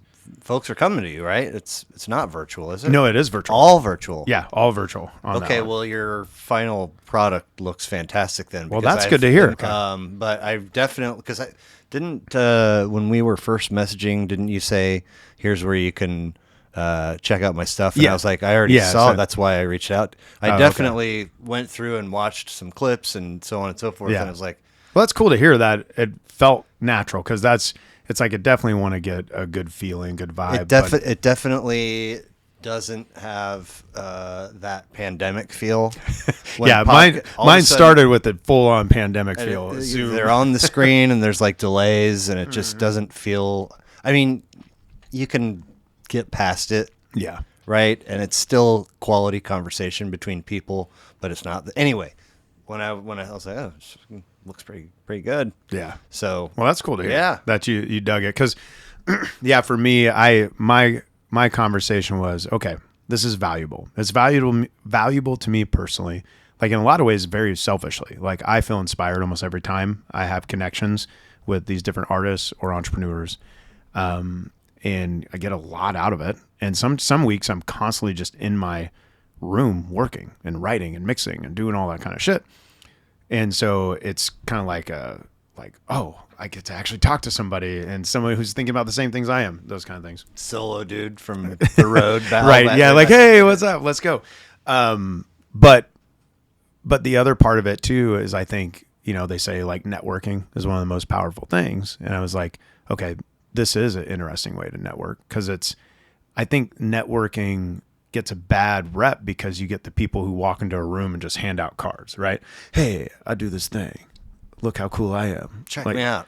Exactly. Where I love the idea that if this is my networking, I get to actually sit down and talk about someone else's story. And so, that, sorry about it. Go ahead. Go ahead. Well, that was the other piece of doing the podcast as well, and continuing with it and making it part of the band, like, site. Some of it is strategic in the sense of, I don't have enough time to start a whole other like social media thing. Yeah, like create a network and have 7 podcasts. No, I just can't. There's a part of me that wants to dream about that. Yeah, but that part's got to shut the fuck up. But I noticed as I was looking at my own stuff, looking at other people's stuff, is like, so much of being an artist, you just feel like, look at my songs, look at what I'm doing, look how cool I am, look at this cool thing I'm doing. And I was like, how do you help put on other people and make it about them as well? So it's like, it's kind of all that wrapped up into it. I do have a dream one day of have you seen Kevin Hart's podcast that he does with like the Netflix thing? Yeah. And it seems like the way he does it, it's like there's like 2 weeks where he just films on location nonstop. And so he's stacking, like you said, the backlog, stacking all these things, but shot really, really well, really cool environment. People are sipping whiskey, doing that kind of thing.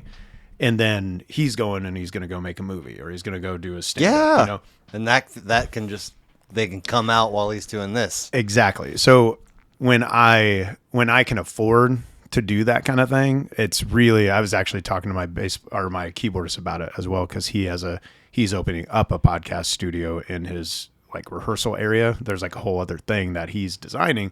And I told him, I was like, I just really can't even afford the time, not even just the money. Right. It's like the time to drive there to do, all that. but ideally in the end, I told him, I said, there is a day that I think will come where that's what it'll look like. Cause I think it'll look better and be more engaging. Two, I think like batching it all there. Cause right now it's like, sometimes it's like 2-3 a week, or trying to squeeze things in on top of everything else. And it's like, that would feel so good to just like, you do that and then you just release them 1 week after another. Yeah, you can, I've had, let's see here. So February, so there's right there, episode 161, February 25th. That's the only one I recorded in February. Yeah. Kind of up by the tip of the surfboard there.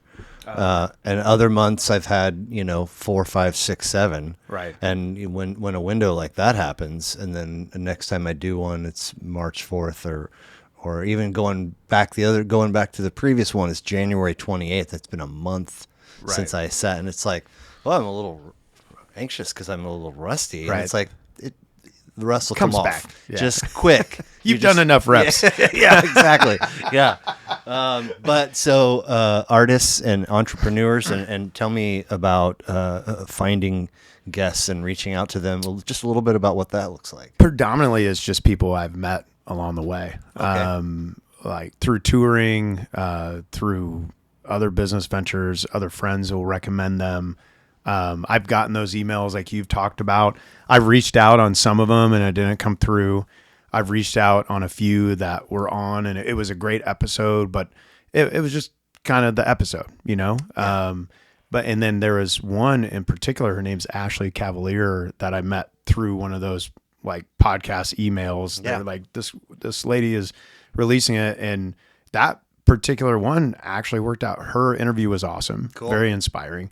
And then she connected me with another artist out there, bass player, who's also an educator. And her story was really cool. She connected me with people in LA who are doing sync, and I didn't even realize they were. And so like as we were talking, found out they've been doing sync licensing for 25 years. Dang.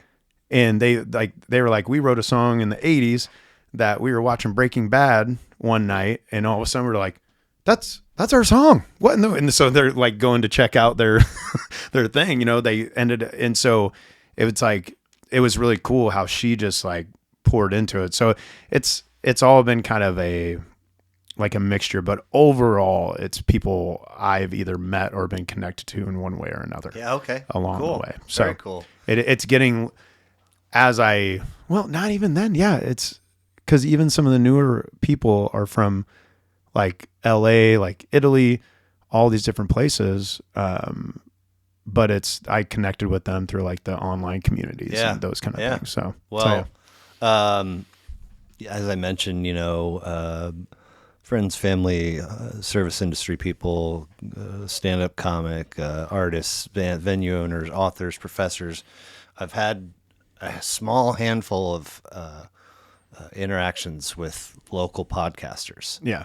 To try and get one in the room, right. and they've all fizzled. Interesting. And you sort of your buddy, your bass player, your keyboard players with the podcast studio. Yes. And you having the vision of one day it'll, I wanted to get a local podcaster in the room with a similar kind of vision. Like we should, if there are folks doing podcasts here locally, and they're committed and they're putting in the reps and doing the grind, and like there's got to be a relatively easy way to network and support one another, right? And so I've been, I think that's what my buddy Paul has a vision for there, because he's a unique guy in the fact that like he is a great frontman on his own. I feel very privileged that he's cool, like taking the back seat and run with it, like back seat, like he's very much part of the show and the writing and all that, but he's like I don't have to be the front man. Like I'm just gonna do this thing. That's really cool. But even though he has that, it's like he builds these communities of people, and I think this place that's called the Firehouse, I think he has that kind of vision for it, which is really cool to see. Sure. Which made me sad to like, as I assessed my time and everything, I was like, right now I can't do this podcast thing there. Right. But it's like, but that's okay. One day Yeah, okay. it is. Yeah. And he understood. Like, he knows my life.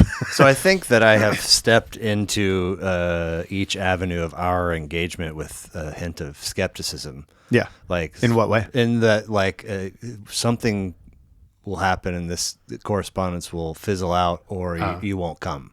Oh, I see. You know, I got, because you already primed that, like, he's just going to dip out. Well, just because anybody that's legit here in the area doing a podcast with consistency, it's Right.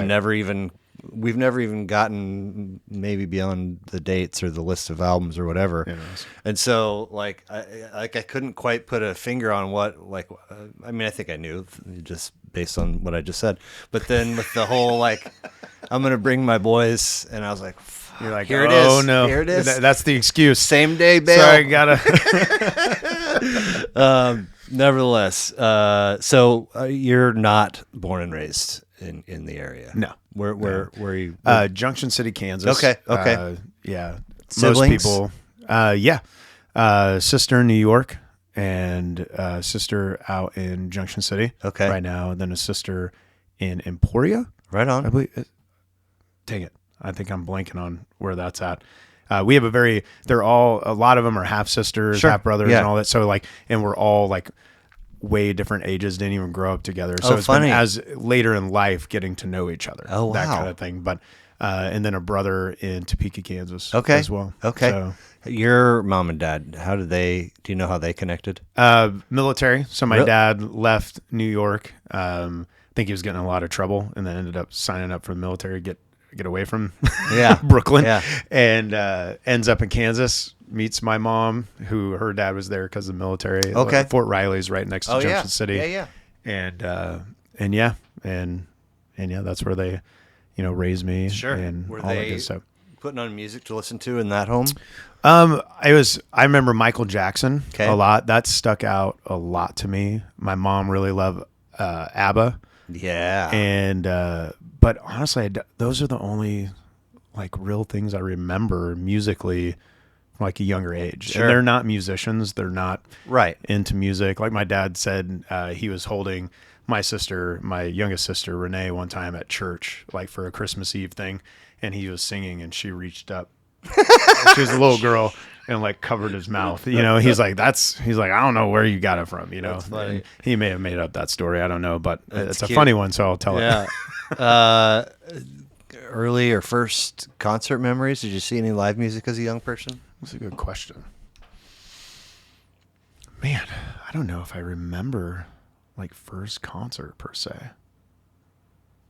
Or anything in like adolescence that stands out? I think I always go back to, it was right around the era when Goo Goo Dolls released Name.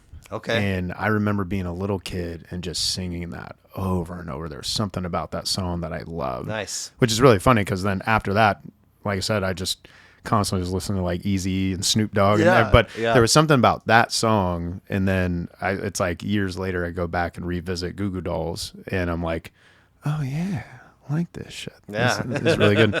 But yeah, and I just remember, I think in the shower, just always singing that song when I was a little kid. But yeah, our house wasn't full of music. Sure. It wasn't a thing, Yeah. I think the only thing not the only thing, like I think the biggest thing is that my household, especially my mom, my dad has been as well, but my mom has always like fanned the flame of damn near anything I was interested in. Like if I got interested in something, it wouldn't matter. Like I got into dolphins. It's weird. I loved the show Flipper when I was younger. and then all of a sudden, Dolphins every for gift I had, Christmas. it was dolphins everywhere. It's like dolphin books, but like, and that sounds kind of like absurd in some ways, but to me that I reflect on that and I'm like, that's just who she was as a parent, where she's like, it wasn't her trying to make me into anything. It was just like, okay, this is what he's into. I'm going to fan that flame. And then when I got into music, she's going to fan that flame. Like my family's not religious, and I became a very devout in high school, became a very devout religious person. And they would even fan that into flames, even though found out later they were very like apprehensive about it because of things that they experienced in their past. But so it's kind of cool. I think it's like I had, maybe that's where the delusion comes from in the sense of like feeling like, oh yeah, I'm into this, so I can figure it out. Like we can go, because I had people who were fanning those flames, and I think it's gotten me to some cool places in that realm. So have you seen Interstellar? Yes. Okay. One of my favorite movies. All right. I love that movie. I can't hear that phrase not being in Michael Caine's voice. Which one? He brings the laptop or some device plus the truck back to John Lithgow, who's Matthew McConaughey's father-in-law, right? And the kids are there, and he's like, he sent you a message, and Murph goes inside. Okay. She's pissed that he left, and John Lithgow says she's still pissed at him for leaving, and he goes, Murph is a bright spark. Perhaps I should find the flame.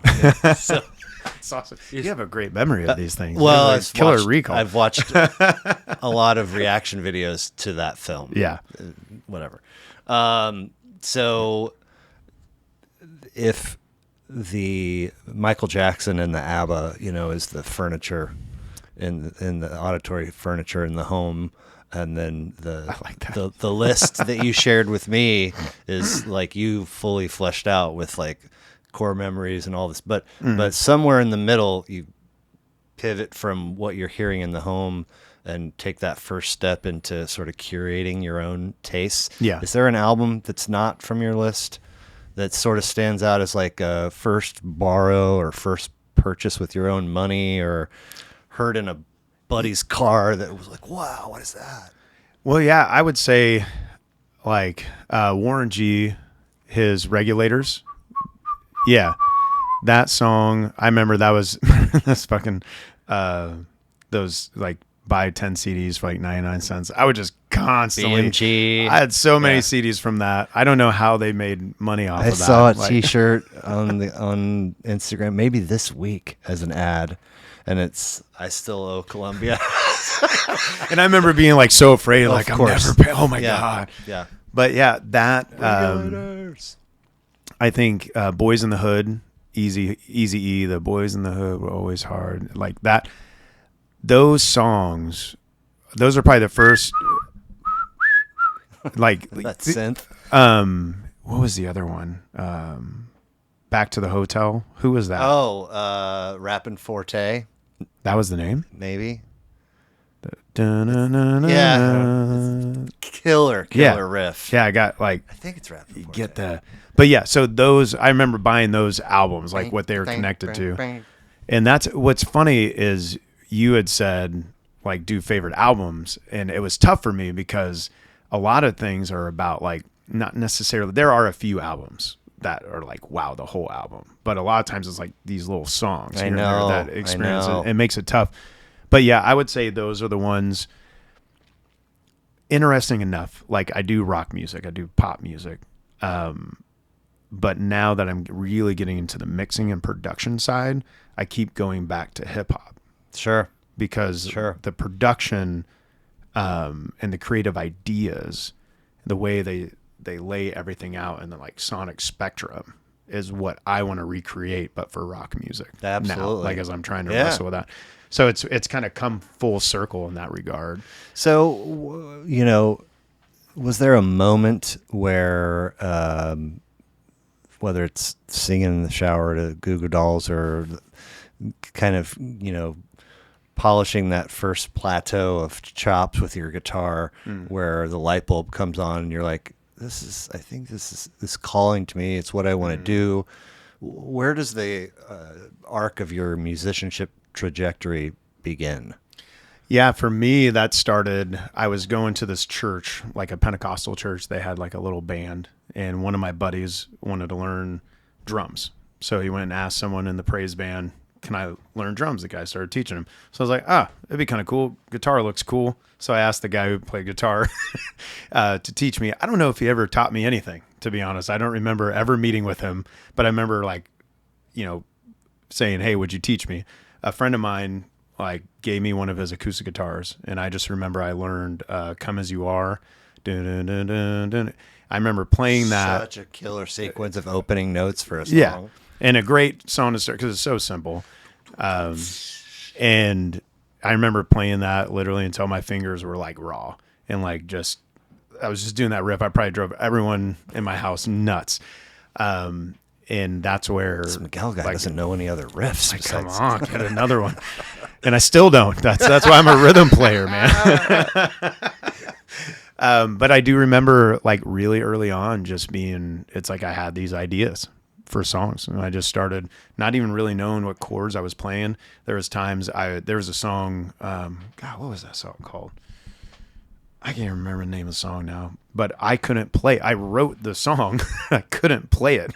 Like I wrote all the notes and all the things together, and it took me weeks to even just learn how to play my own song that I wrote. But there was something just naturally that like poured out of me, and I just became, I guess, obsessed. I have a very obsessive personality in general, but I became obsessed with it. I remember sitting on my roof. We had a roof that you could walk on, onto it. So I remember sitting up, and my neighbors like calling my mom, being like, "Why is your son on the roof?" like singing, and I'm just like banging out. He wants to be a roofer. Let me find the flame. What's funny is I was a roofer for a while, really? but after that, when you get a music degree in college, you become a roofer when you graduate because you don't have a lot of job opportunities in that regard. But yeah, that's a good question because just all of a sudden it's like the moment I picked up the guitar, started learning. It wasn't very soon after I just started writing. And any other bands pre-run with it? Yeah, I had. There was high schoolers fucking around like accounts. Yeah, we never even played shows. Just got together. But we'd write songs. Learn how to cooperate and collaborate and tell people that it's going to be my way, and that. But in college, I started a band called The Rest of Us. Where'd you go to school? K-State. Okay, so I went to K-State out there. And yeah, we kind of did the cliche thing. We got a development deal in Nashville. We're like starting to play regionally, and then when things started getting really serious, someone in the band was getting married. Everyone had just graduated college, someone getting married, someone else, and it just kind of fell apart. Yeah. But it was a really good experience. And I think my only regret is I wish I would have just carried on the brand of what we had built. And excuse me, I had a very like romantic view of like the band in a sense, sure. And I think that's where when Run With It couldn't really like get everybody back, and we've been through a lot of lineup changes where I realized like, no, this brand, for lack of a better word, kind of has its own trajectory. So let's figure out how to keep pushing this thing together. Cool. Yeah.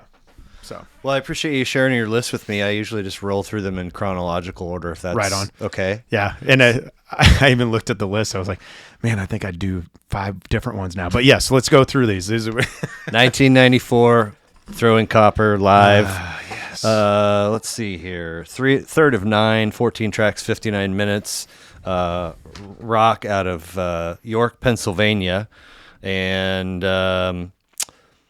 we got to go all the way back to episode number 15 for a live record to make somebody's list. Wow. And it was this one, and it was my sister. Nice. Episode 15. That's awesome. So oh, man. How did you get turned on to live, and why did this one earn the leadoff spot on your list? God, so from 1 to 8 to Shittown, like nonstop. The rest of the record, I'll be honest, I'd never really got past Shittown because every time I did, I was always like, man, let's just start back over. Yeah. Because I really love those songs. Yeah. Like there's just something visceral. Absolutely. About it. And I can see it, this kind of era in the music I write to this day because of the massive, like dynamic changes in there, like, all over you, all like, da, da, da, da, da, da, da. It's like so chill, and then you just start screaming and comes out the gate. Like I think, and then of course, Lightning Crashes was a monster hit at that time. Yeah, I mean, they were putting it. I remember the Army even used it at like some point. I was just like, what? Like, what's happening?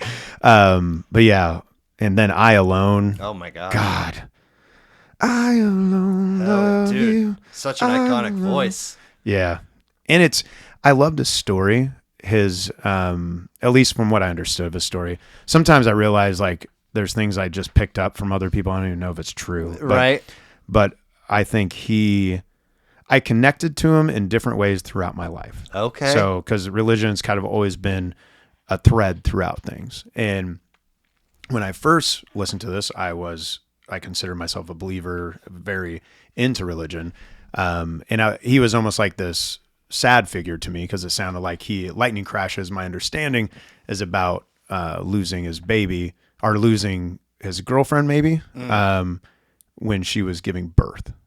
And that caused him to like walk away from faith. And I remember feeling like so tragic. So in a way, it's almost like there was always this hope that like it would be amazing to see him come back into the fold. Oh, wow. And then now later in life, I still have a connection to his story, but in the sense of I didn't walk away for any reasons in that regard, any emotional reasons like that. But it's feeling like, oh, here's this other person who worked out their shit through their art, as they completely left a world they knew and were comfortable in to explore whole different things that they had no idea even existed, out there. So, did you ever fuck around with mental jewelry or secret samadhi or any of the other? No, okay. It was this one right here. Have you seen Louis C.K.'s bit about being an atheist and you better hope you're right? God, what is it? It's from Sincerely is the special, which is remind me of it. So he's like, that is a how does it go? That is a serious wrong thing to be wrong about. Right. You get to the pearly like, oh fuck with the beard and everything. Yeah. I think all right, I'm going. Well, it's Dane Cook. Do you remember? Like he is like not popular by any means anymore, but he had a famous bit about. He's really trying. Is he still trying? He's TikToking like a son of a bitch. Oh, okay. I think Is he coming back? Well, he's gotten sort of welcomed back into some circles. Oh, okay. People are like, all right, it's fine. I'm like, cool. Just don't talk a lot. But what bit? Where he talks about meeting an atheist like on a subway or something, and he talks, what do you believe in? Reincarnation. And then he goes through this long tirade because that was his thing. He would just start yelling. But he ends with it. It's like, and I hope you die and come back as a tree, and they cut you down. Yeah. And they fucking print a Bible out of you or something like that. Yeah. Which is hilarious. Yeah, the other very, very funny layer to Louis' bit is like if it's the other way around and you believe and then that isn't, well, now you're just your family's newest piece of trash. Get in the dumpster. It's the whole Pascal's wager kind of vibe. So short-ish leap to 2003 with Linkin Park's Meteora. This is one start to finish. Second of 8, 13 tracks, 36 minutes. Stay in the rock lane, but we shift to Agoura Hills, California. Love firsts here on the podcast. And this is a first? No Linkin Park. Wow. Records through 173. What the fuck? So, what are you guys doing? No Linkin Park? Poking, just a real brief poking around. Yeah. They reunited last year with a new vocalist that's a female, and their former vocalist has been gone. He killed himself. Yeah. I was like, God damn, that is commitment to going out. If that's the avenue that anyway. Yeah.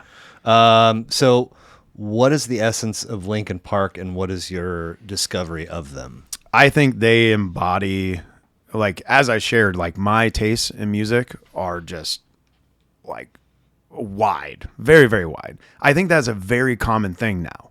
But I do think when they came out, that was just not common. Like, if you were country, you listened to country. If you were emo, you listened to emo. Like, people didn't fuck around with, like, different genres a whole lot. At least most people I knew. And so they brought, like, Hybrid Theory was the name of their first album, right? And that was actually their name as a band before they changed it to Linkin Park. Okay. Yeah. And so that was their whole thing, is like, how do we put together all these elements? But then Chester, I think it was his writing that really got me. So this, during the heart, like part of my story is dealing with like heavy depression, OCD. Had to do, it took almost 10 years to like really break free from that, and find, not feel like I'm in pain every day, not feel like I'm obsessing about every single, basically I've learned how to channel my obsession into healthy things as opposed to just like not living my life and staying locked up in a Basic room. TV, not cable. Yeah. You get 6 channels, not 140. Exactly. I like that a lot. But yeah, so this is during the height of my depression when shit, and it's so cliche, but it's just fucking true. Like when things were so dark for me, it was this album that I would play start to finish over and over and over and over again. I think this album kept me off the path of killing myself. Wow. And I think that's why the day Chester killed himself was so heavy. I'm sure for, they had hundreds of thousands, not millions of fans across the world. Probably felt the same way. But it was just like, man, his art got me through this, but it couldn't get him through it. And so it's, yeah, I think specifically this one, but Hunting Party is one of their newest ones that I've gotten. It's not new per se, but like I just recently, I realized I was like, I never listened to this album. It's more metal, like almost like System of a Down-esque. Okay. Like they just went hard, but it's brilliant. And they have like Rock Kim and some other like rappers on there. It's phenomenal mixed in. But, cool. But yeah, I think their creativity. I feel like I saw some features on this one too, where I was like, really? Were there any? I can't remember if there was features. I don't remember on this one. I might be tripping. Let's because I don't know if they did features. Oh, so you might be seeing Jay-Z did a remix album with Jay-Z. So it's not on this album itself, but they took several songs from this and from Hybrid Theory and remixed it with Jay-Z. Yeah, my bad. And that's iconic. That's amazing. Okay. And they played like a 3,000 person club. Wow. At the height of their fame with one of the biggest rappers in the world. And you can see Mike Shinoda, Linkin Park's rapper. There's a moment where he's on stage and Jay-Z's standing next to him and he's just like, his face is like, I can't believe I fucking stand next to Jay-Z. And that whole, and they were kind of pre-internet, like tell the behind the scenes story. Like they were doing a lot of documentaries. I remember watching like videos that they were putting up on YouTube. They were very early on and just giving their fans tons of access. So they showed the writing of this. Nice. Like the drummer sat and talked about his process, how he was literally practicing 12 hours a day before going to the studio to get ready. They talked about how they tracked the guitars. They went in depth, and even like that one for folks that like to nerd out over studio details. And I didn't even. And Mike Shinoda to this day is probably one of my favorite producers. Okay. And like I still go back to his stuff. That's one reason I listen to Hunting Party. I think it's the way they blend guitars and keyboards together.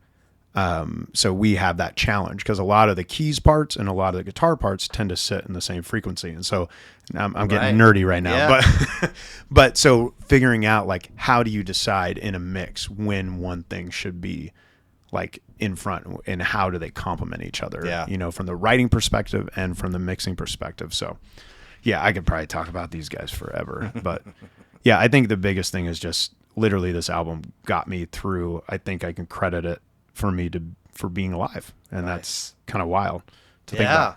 So very cool.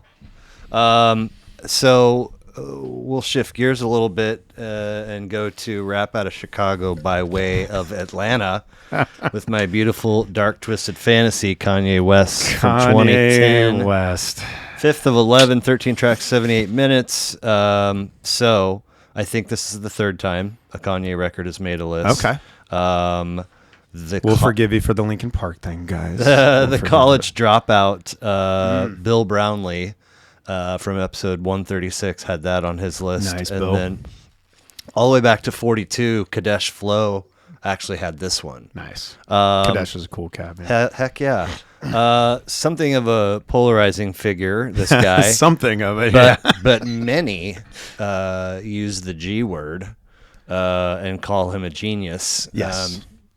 Tell me about this album for you. Yeah, this one.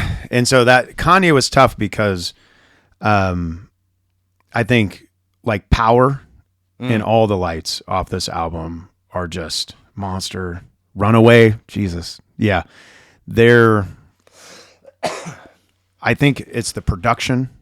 It's the biggest thing about him, and it's his downfall as well, as his freedom as an artist. I think that's what makes him great.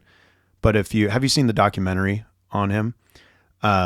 It's even if you don't like Kanye, I think it would be a fascinating watch, because what it was is I can't remember the name of the videographer, but he followed him doing videos with permission, obviously. Yeah. Okay. From like when Kanye was making College Dropout in his living room until now. This is like it was decade plus. Yeah, a good friend of his just basically documented his journey, and you see him in a living room. Actually, it was pre-College Dropout because he was working with other artists as well as a producer, and he was trying to get Rockefeller Records to actually believe in him as an artist, because they were like, no, you're not an artist, you're not a rapper, you're a producer, you're making us a lot of money, keep producing. And he had to prove himself, basically like force his way in to say, no, I am the artist. And as a matter of fact, when I make a record, I'm going to have like a different dude produce every fucking track. Yeah. Or something. Yeah. He's always working with different people and doing stuff. I got sidetracked when I talked about the Rockefeller record part, but just the documentary of the dude. Yes, the documentary. So it shows kind of his rise, and then it shows his downfall. No kidding. It shows after his mom died, how in a sense she was almost like his anchor. She was like the only thing keeping him tethered to reality. And then he was cool with this being put out. I don't know if he was cool with it or not, but they did. Asked for forgiveness later instead of permission first. And there was a season. There is like, I think I want to say 5-year period, if I remember correctly, where there's no video from this particular guy. I think they clipped it from other things because Kanye kicked him away. There was a season where Kanye basically said, everyone who was with me before is not with me anymore. Jesus. Everyone's gone. Dude that was close with him pre-College Dropout. Yeah. He cut everybody out. And then like years later, he's starting to recognize, I need to bring some people back in. I think that's when that guy got invited back in. Oh, that kind of thing. Okay. But then we see now, where he's at currently, which is I don't even know what his recent. I haven't listened to the recent song. It's essentially like an anti-Jew, for real, like song, like not like Free Palestine kind of thing, but like a really like Hitler. My understanding is like Hitler's cool. I thought that kind was of like thing, shit, like bullshit. Soundbited out of a conversation. I didn't know there was a song. Oh, there was a conversation as well where he did. I remember I watched it live with. I don't know if you know who Alex Jones is. Yes, it's batshit crazy. Yes. He's crazy. He was finally. Some Sandy Hook families won. Yeah. And he was, who knows if that'll happen, but he has to like pay them a bunch of money for making a bunch of lies. The guy is insane. And on Twitter, I see people talking about, are you watching this? And I'm like, watching what the fuck? Well, they're talking about Kanye. And I click on it and it's Kanye West with Alex Jones. And I'm like, what the fuck? And Kanye West went so off the rails that Alex Jones looked like the sensible person. He was trying to basically Kanye was going off about how cool Hitler was. And Alex Jones was kind of like, you mean like he was intelligent, but a bad man. Dresser. Like, yeah, trying to like help. He was trying to help him. I was like, dude, if Alex Jones is trying to calm your shit down, you've gone way too far. So yeah, there is a lot of problematic shit with him. But again, I think that's the piece. The powerful thing I think about his writing and his music is there is just a complete freedom in to understand hip hop and to understand music, pop music, all of it. Like he was doing the things that no one else was doing consistently. Sure. And everybody else was starting to emulate it. Yeah. Excuse me. Now it's like normal, but like I think off of Genius or Yeezus, it's what's that song? Black Skinhead. Yeah, is that song? That's one of the most like. Well, we stay. I did add that one. Stay in the Kanye lane for this the follow up, which is 3 years after the 6 of 11 10 tracks, 40 minutes. Blood on the Yeezus. Leaves. Yeah, Black Skinhead is like one of the most referenced like percussion tracks. Even like I was just in a meeting with music supervisor and other producers a few weeks ago where they were like, yes, every single music supervisor to this day will still say something like Black Skinhead, like to the point where like producers are like, Jesus, can we just move on? But it's like, that's how potent the things and in fact, our song Ghosts Like You, with the drum part was written. I told Daniel, he's like, we wrote on acoustic guitar at first. And I was like, dude, I'm kind of feeling like the Black Skinhead, kind of like that vibe. He's like, I know what you're talking about. And then, so it's weird because the song doesn't sound like hip hop at all, but that influence, that's where Daniel and I, in the conversation, he went in, he remembers that beat. So he referenced that and then started creating kind of his own, creativity around it.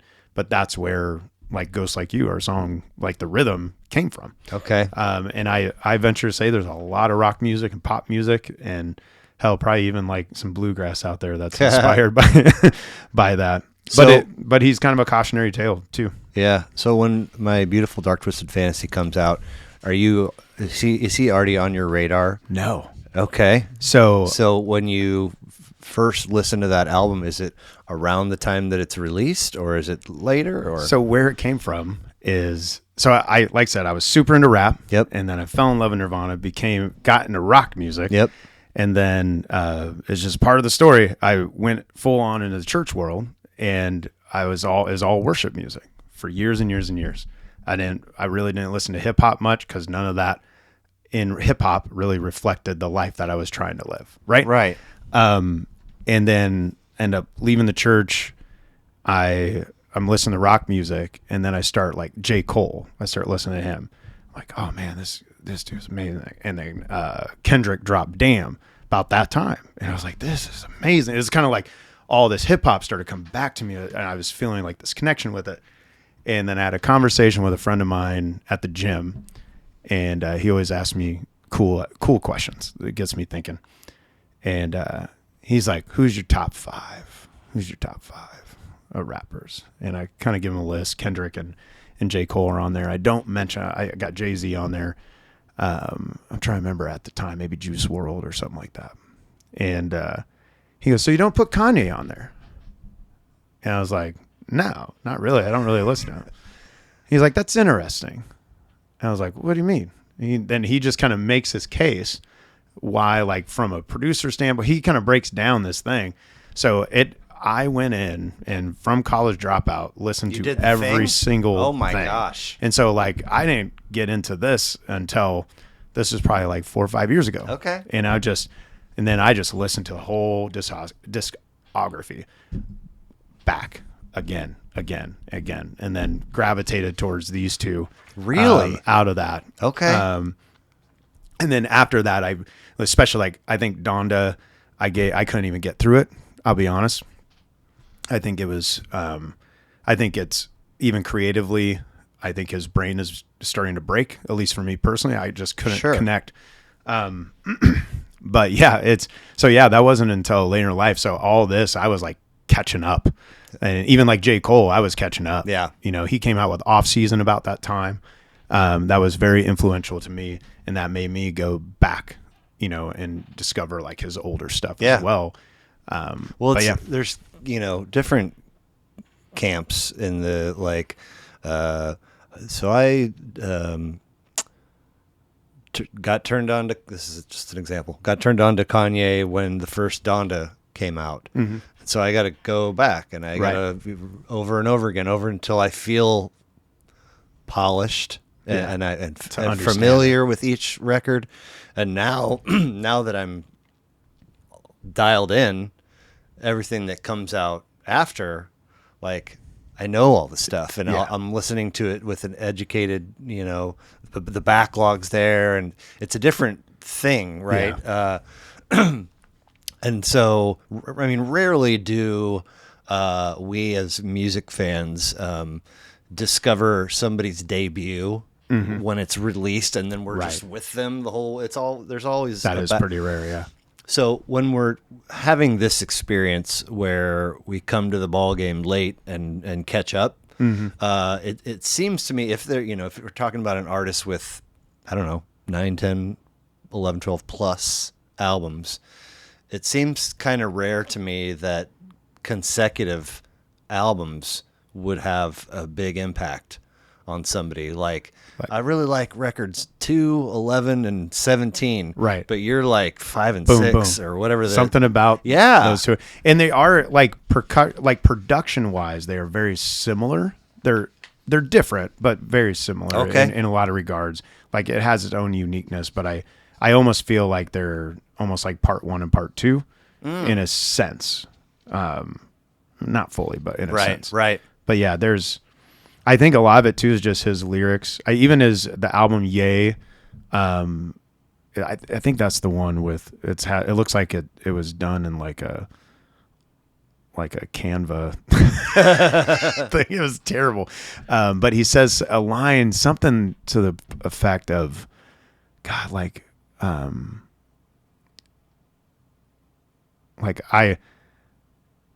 I guess something. I'm blanking on it now. I almost want to look it up, but it's like to the effect of like, you don't think I would kill you, but I love myself and I'd kill me too, or something. Like, it's just something that's just, what the fuck? Like, what did he say? And he said it. Yeah, exactly. Like, I'm sure he said it way like more, of course, poetically than I just did. But I remember listening to it the first time, and I think that's in. But I think the piece is like artists can tap into like darkness, like maybe a darkness you don't even know about. And you're like, oh shit. Or like my relationship with the idea of self-harm and suicidal ideations, those kind of things. Some people don't want to go there, but I actually find when people talk about it, even in dark ways, even movies that see it in dark ways, Joyner Lucas has an incredible song about suicide as well, where it's brutal. But there was kind of a sense of, for someone to say something that fucking crazy was kind of like, okay, I'm not crazy either. Like, I don't want to go kill people. Don't even want to kill myself. But it's like for someone to tap into that. And I think that's the power of an artist. And I think that's what he has. But again, like I said, I think without unchecked, it can go pretty wild to where he's at. So yeah. And then, oftentimes when I get a list from somebody, sometimes it's like, I don't know what the album title is or the artist name, and it's all just hieroglyphics, and I gotta this is so and so. All right. But if it's mostly familiar stuff, there's always one curveball in there. Yeah. Oftentimes, Xopa. Yeah. Making movies. These dudes. 2022, they had an EP, then 4 releases, then this one, which doesn't even appear on their wiki. It doesn't? Yeah. That's crazy. 10 tracks, runs 42 minutes, a little bit of a local flavor with some Kansas City and LA ties. They live here in Kansas City. Okay. Yep. And then Latino activism is thrown in the mix there. They fight a lot for immigrants' rights. They do a camp, and it's the Rebel Song Academy, where they for years have done this, investing in youth here in Kansas City, and getting funding and all these kind of things to help teach youth like music. Cool. And I got to do 1 year with them for a summer camp with them, which was really cool. Learned a lot, like observing what they were doing. So yeah, they really work to make an impact. And I just think their music is so fresh.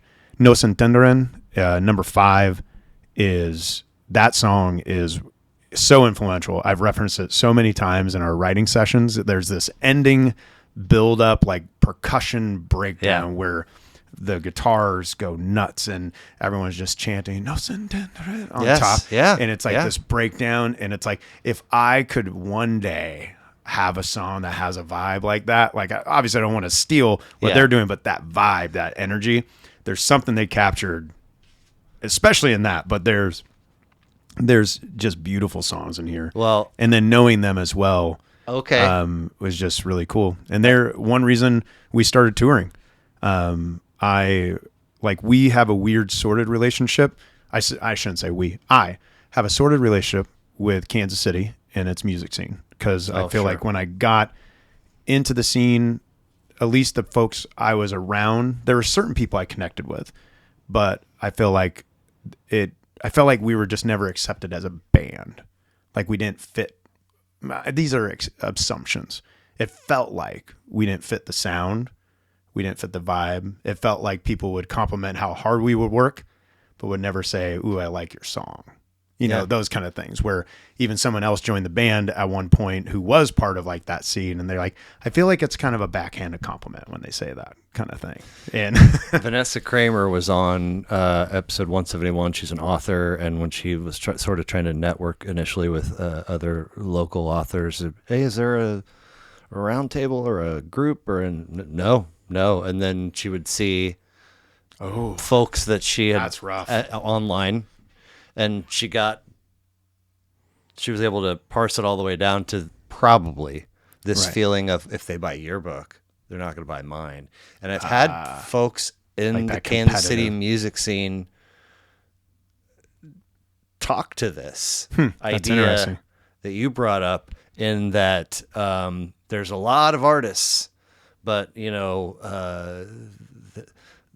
I don't know, the opportunities for growth beyond just local or regional have often felt super limited. Yeah. And so, you know, the more you let in, the more, almost like a protective, the more your odds shrink of making it, or whatever your goal in the success lane is. Right. And I'm not saying top 40 hit or whatever. Right. But the unfortunate piece to that, in my mind, and I think also from folks that have shared it with me, is that the identity of Kansas City is at least on paper, very much we love and protect our own, and we're proud to be from here, and it doesn't seem to spill into, from time to time, it doesn't seem to have spilled into the musician slash band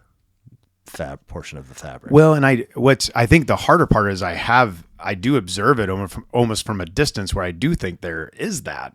I just felt like I'd never fit, like often. And like unpacking it, Mark Manning, are you familiar with him? He's been on. Yeah, Mark did an episode. Great dude. Yeah. And I was talking to him about this at KKFI, you know, on the air recently. Yes. And it was really sweet, because he seemed almost brokenhearted to hear that, because this community has meant so much to him. Yes. And, you know, I told him, I was like, I'm sure I have my own baggage that I brought to the table on that. Like I'll own that.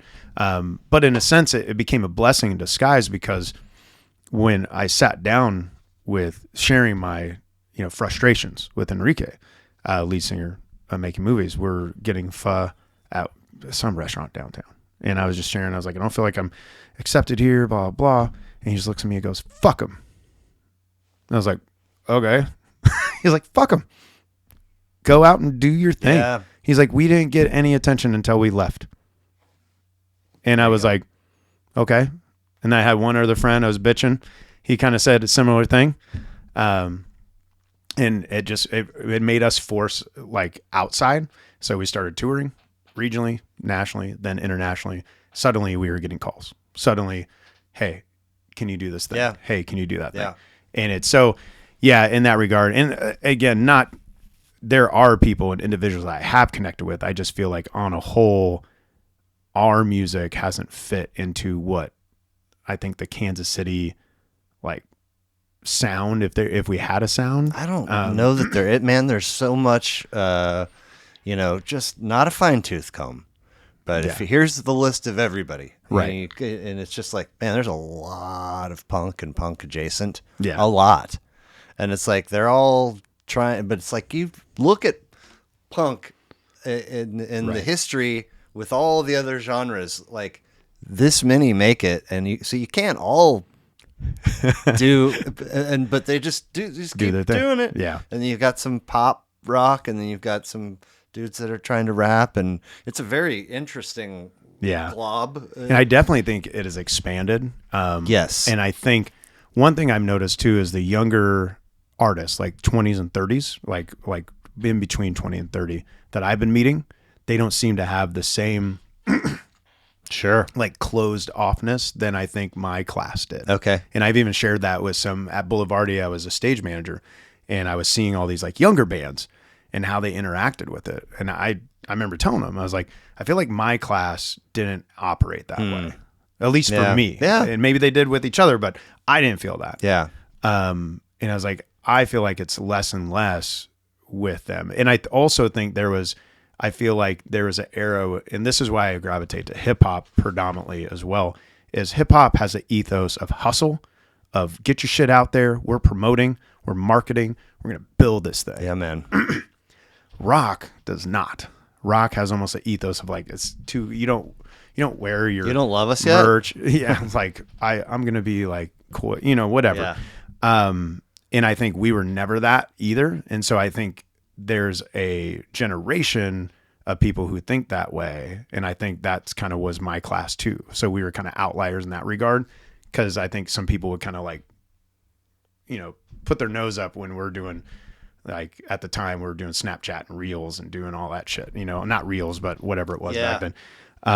Where again, the 20 somethings, they're all like, yeah, we're on TikTok. We're doing all the things. We're we're trying to build this no matter if you're rock or whatever. Yeah. And I think that's refreshing too, because like, if you really want, like for me, this is like how I support my family, how I'm building a future for my family. So it's like, I'm not going to be like, oh, I don't know. I'm like, my band's fucking great. You should check them out. Yeah. Like, let's do this. Well, similar experience in getting this off the ground. I had this whatever notion of here's the quantifiable number of people that I know.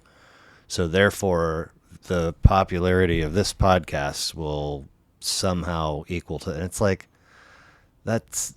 no, you have to go grow a unique thing aside from the people in your life, because that's the only way it works. Yeah, the first time people were coming to our show that weren't like our friends or fans, were like, okay, cool. We got like actual fans. Exactly. And just keep grinding. Grinding. Absolutely. I listen to these, and most of the time in release order also. And so when I hit play on this Making Movies record, I was like, does this dude speak Spanish? Because like most of the tracks are in Spanish. This one's all Spanish. Yeah. And in the past they would do like a mixture, and this one they decidedly wanted to do all Spanish. Well, it also starts off with a certain vibe and then pivots, and then sort of pivots again, and then stays. It's just very interesting. It's like a zag journey for them. Yeah. A very, very cool listen, though. Yeah, they're a phenomenal band, man. And I mean, they've been on the Latin Grammys, man. They've toured all over these. And I think, honestly, that sometimes I feel like it's annoying to me that they're not more popular in Kansas City. Like, just plain simple. Cause I'm just like, these dudes have accomplished more than most of any of us in this city. Like, how are they not? They don't seem to have a huge digital footprint, so maybe that's part of it. It could be. There's all sorts of factors, but I'm kind of like, how are they not like one of the most celebrated bands in the city? But I'm also biased because I really love their fucking music. So we close with something of an anomaly. GNX, Kendrick Lamar, 2024, 6th of 6, 12 tracks, 44 minutes. Back to rap, back to California. 3 have made lists: Good Kid, Mad City, To Pimp a Butterfly, and Mr. I can't even read my own writing. Mr. Morale and the Big Steppers have all made lists. I'm not qualified to speak on this rich, complex, and varied record after one listen because it ended and I was like, fuck. It's a wild. So here's my trajectory. In my lifetime as a chef, somebody brought in the second record, not 1.80, but the second one that has swimming pools on it. So for me, I know Damn really well and GNX. Those are the 2 albums that really only gravitated for. And I know some people will be really pissed because I'm not putting To Pimp a Butterfly on there. Right. But right. like for some reason, those are the two albums that grabbed me. This dude that was cooking for me kept playing Swimming Pools, and I was like, this is the guy that Dre and the gang thought was the next big thing out of this is dog shit. Like, this song sucks. And then like that dude left that job, and Kendrick is not on my radar in a direct sense anymore. Right. And then Good Kid, Mad City, and To Pimp a Butterfly, and Mr. Morale and the Big, those really only exist directly because they're making people's lists. Yeah. And so I'm giving it one listen. I'm taking notes, so I'm not fully present. Yeah. But in the last year or so, my boy has been putting on Kendrick songs when we're in the car. Nice. Obviously, the Drake shit and the Super Bowl really, and now there's some shit that's everywhere.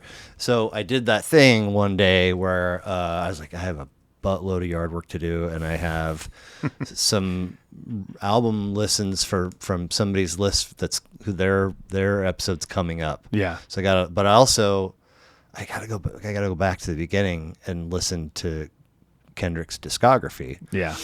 And so I listened to whatever from that person's list, and then I put on Kendrick's first record.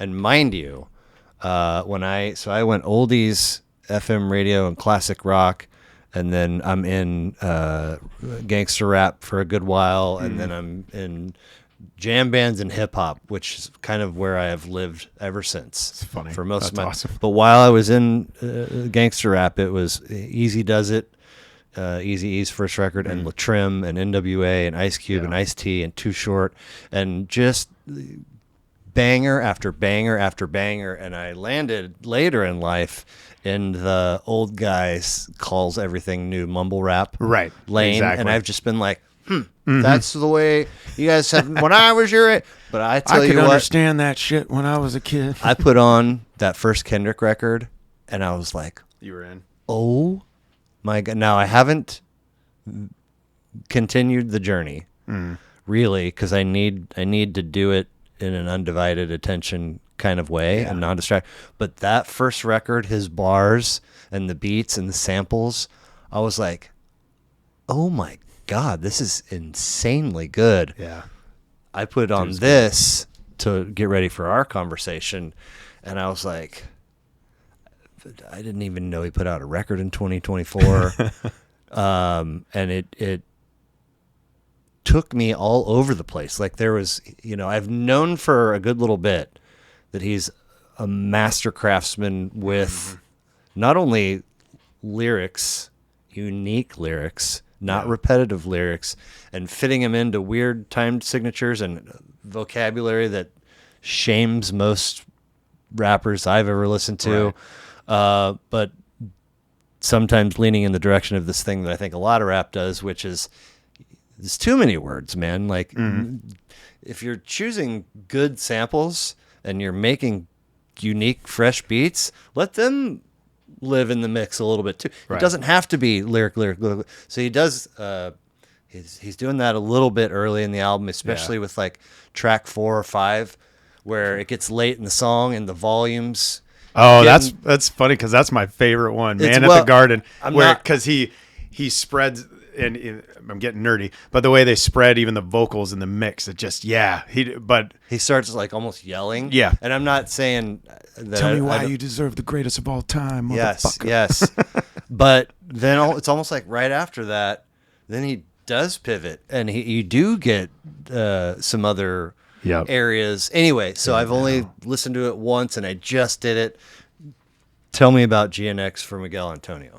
Yeah, that's funny that you said that one in particular because that's probably one of my favorites. Well, it's just like, yo, this is getting intense. But he can go off, that's for sure. Yeah, I think Waxed Out Murals, Man at the Garden, Squabble Up, TV Off. Those are the ones that like I keep going back to. As a whole, I've done a few listens through and still like it, like as a whole, but it's those 4 tracks that are almost daily listens, if not like multiple times during the day listens. And I think for him, it's just, it's tough because I think part of it's that he's just a master craftsman. And then his DJ Mustard, or his producer, is just the ideas, the music, the mixing, like even that, like the way he just started spreading the vocals and had different layers as like all of it, every little nuance of the production builds it. Like they're almost perfect songs in my opinion. You know, like I'm like, how do you get to this level? Crazy. You know? I think some of it too is just one reason I love Nipsey Hussle and Jay-Z and Kendrick, you know, did stuff with Nipsey. Like they kind of, all of them use their music in a sense, kind of that legacy piece where they're creating, as Jay-Z said, the blueprint. They're telling you, this is how Waxed Out Murals is Kendrick telling you, like, this is how you survive. This is how you make it out of where you're at. And this is the blueprint to follow. Like that chorus is like, it's like, yeah, brother, going up your rank, know you a god even when they say you ain't. Yeah, brother, keep your head down and work like I do. Understand, no one ain't no one gonna like you. Yeah, brother. Like, and he's like, these are a few words to guide you, or something like exactly. I can't remember exactly. Yeah. And it's like, and even that's a beautiful like hook because he doesn't tell you what he's doing until the end. He tells you all the things he said. Now these are the words to guide you. So you have to go, like, you have to mentally go back and be like, what was that? Which I think is kind of borrow your notes. Yeah, kind of brilliant. But I think that's what I like too, because I feel like being in the music industry, especially like right now in the season of my life with 4 kids, you know, a wife, and, you know, I got one kid already out of the house, another kid going to college soon. He's like, all these things, like there's a lot of pressure and it's hard. It's like, it's a different kind of, obviously different than what he came out of, different than what Nipsey came out of. But I think they were all speaking to what it takes. And this is a picture of what it can take to break out of your circumstance. And I think that's what's cool about those songs in particular. Man at the Garden, I think, is very similar in that way as well. So, well, but yeah. It was a really good list. I appreciate you sharing it with me. Yeah. I got a series of goofy questions for you, and then we'll wrap and get you out of here. Right on. Sounds good. So the first is if we can pretend or imagine that we all have a personal and a professional bucket list. Okay. Things we want to accomplish before we die. You're given all the necessary resources to go knock out number 1 on each of those lists. What are those ones? Bucket list, personal, professional. And sometimes, you know, they can be one and the same. Goodness. Got all the resources. Yeah, no excuses, man. Okay. You just have to go do it. I think, man, I would say personal, it would be to be able to travel the world with my family without stress. Love it. Professional, God, that's tough. Rewind and hit yes on the sync. Yeah. Yes. Man, that's to build actual wealth from my art. Fantastic. I love it. I think that's what it'd be. Nice. Yeah. You're given the opportunity to have a cup of coffee with anyone of your choosing, dead or alive. Who and why? Damn, that's good. That's good. Alex Hormozy. Not familiar. He's a business writer, now investor. He was a business owner. He is still a business owner, but he does all investments now. And he just has a counterintuitive, like approach to life. Okay. And just shares, basically he's created a media company that he's like the only, like the media company is not designed to make any money at all. It's just designed to give. And he's like, wow. he's like, now don't get me wrong. It's attracting people to my investment side. Like I'm making money. Like he's it's also a mat where you jump to conclusions. What is that? The Office Space. You never seen Office I've Space? seen Office Space. The guy, You're making me need to go watch all these guy things that again. gets he's backing out of the car and he gets crushed. Oh, is that yes, like that guy. He's now so he has lucky. wealth, but his body's totally destroyed. His initial idea was a jump to conclusions mat. Wow. And he shows it every time he shows it to somebody at work. They're I like, vaguely am remembering. and he's this like, now. it's a jump to conclude. No, but sorry. That's awesome. Your recall is amazing. Alex Hermosi is who you were quoting. But yeah, so I think he has been someone that I've been listening to that is even one reason I went all in with the sync back in November. And where does Alex live? Don't know. Okay. It's a good question. Well, when Alex hears this, both coffees are on me. Let's go. If you guys can get together in Platte City for some Java or nearby. You're given the opportunity to visit your past self, any age of your choosing. What age are you choosing and what are you saying?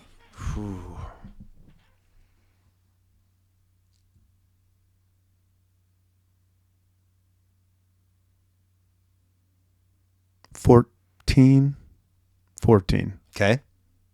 And I would say, don't let others lead your hand. Fantastic. That's a great answer. Yeah. Fear factor. Okay. Old school reality TV. Joe Rogan is the host. You win the prize if you lay in the coffin with the spiders on you or whatever. Okay. However, you know that this show existed, Yeah. right? Yeah, I remember. Okay. This is a real life fear factor. Okay. It's not for a prize. It's not for money or whatever. The not fun fear factor. It's real life. You've got to get from A to B, but in the middle is your biggest source of heebie-jeebies, creeps, willies, or outright fear. What is it?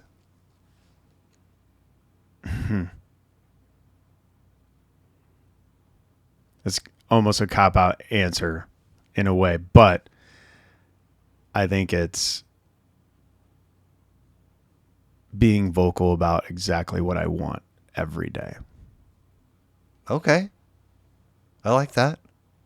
You feel like you fear that on a great level. I feel like it's easy to go through seasons of like, okay, I am going to speak up for myself. I am going to fight for my dreams. I am going to let people know like I don't agree. It's interesting. But to actually live that out every day to where it's a very natural thing of like, no, this is what I do think. And you don't even have to agree with me, but we can talk about it. Because I think people pleasing is a thing that I've had to, I guess, battle throughout my life. I feel like I've been given enough signal, energy, whatever you want to call it, to suggest that on occasion obsessive type behaviors and people pleasing can kind of walk through the park hand in hand. That would make sense. Yeah. I don't know if that's right or anyway, it's a good answer. Well, you overthink things a lot. Yeah, So. yeah. Last but not least, please complete this for me. Okay. The world would immediately become a better place in which to live if only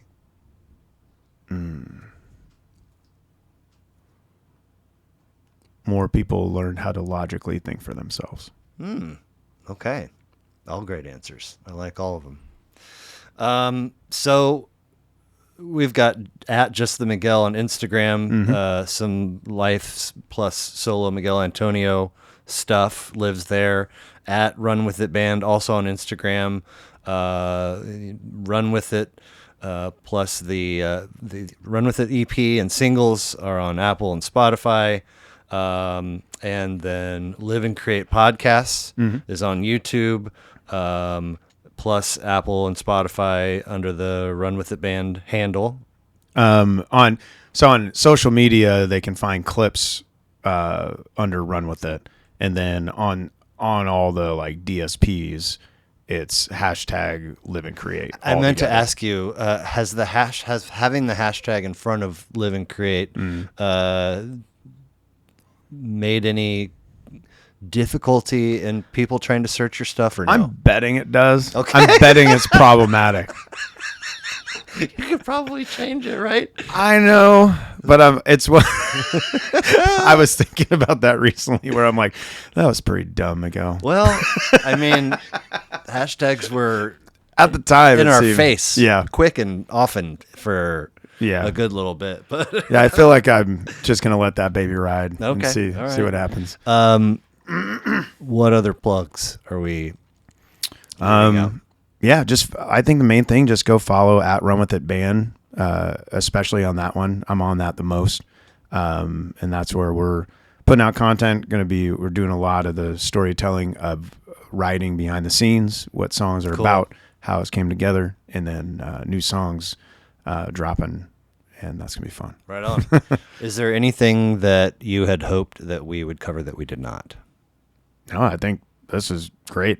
I think we went way more places than I was even thinking. So that was fun. Well, again, who's the skilled at taking us down tangent lane and then, hey, we missed the turn. Come back. We're like, get there. Again, though, I really appreciate the time. I'm super happy to finally have another Casey podcaster at the table with me. Boom, we made it happen. Glad it was you. Thanks for the time. Nice to meet you. Talk to you soon. Thank you, man. Yeah. That was awesome. Well, that's fun, man.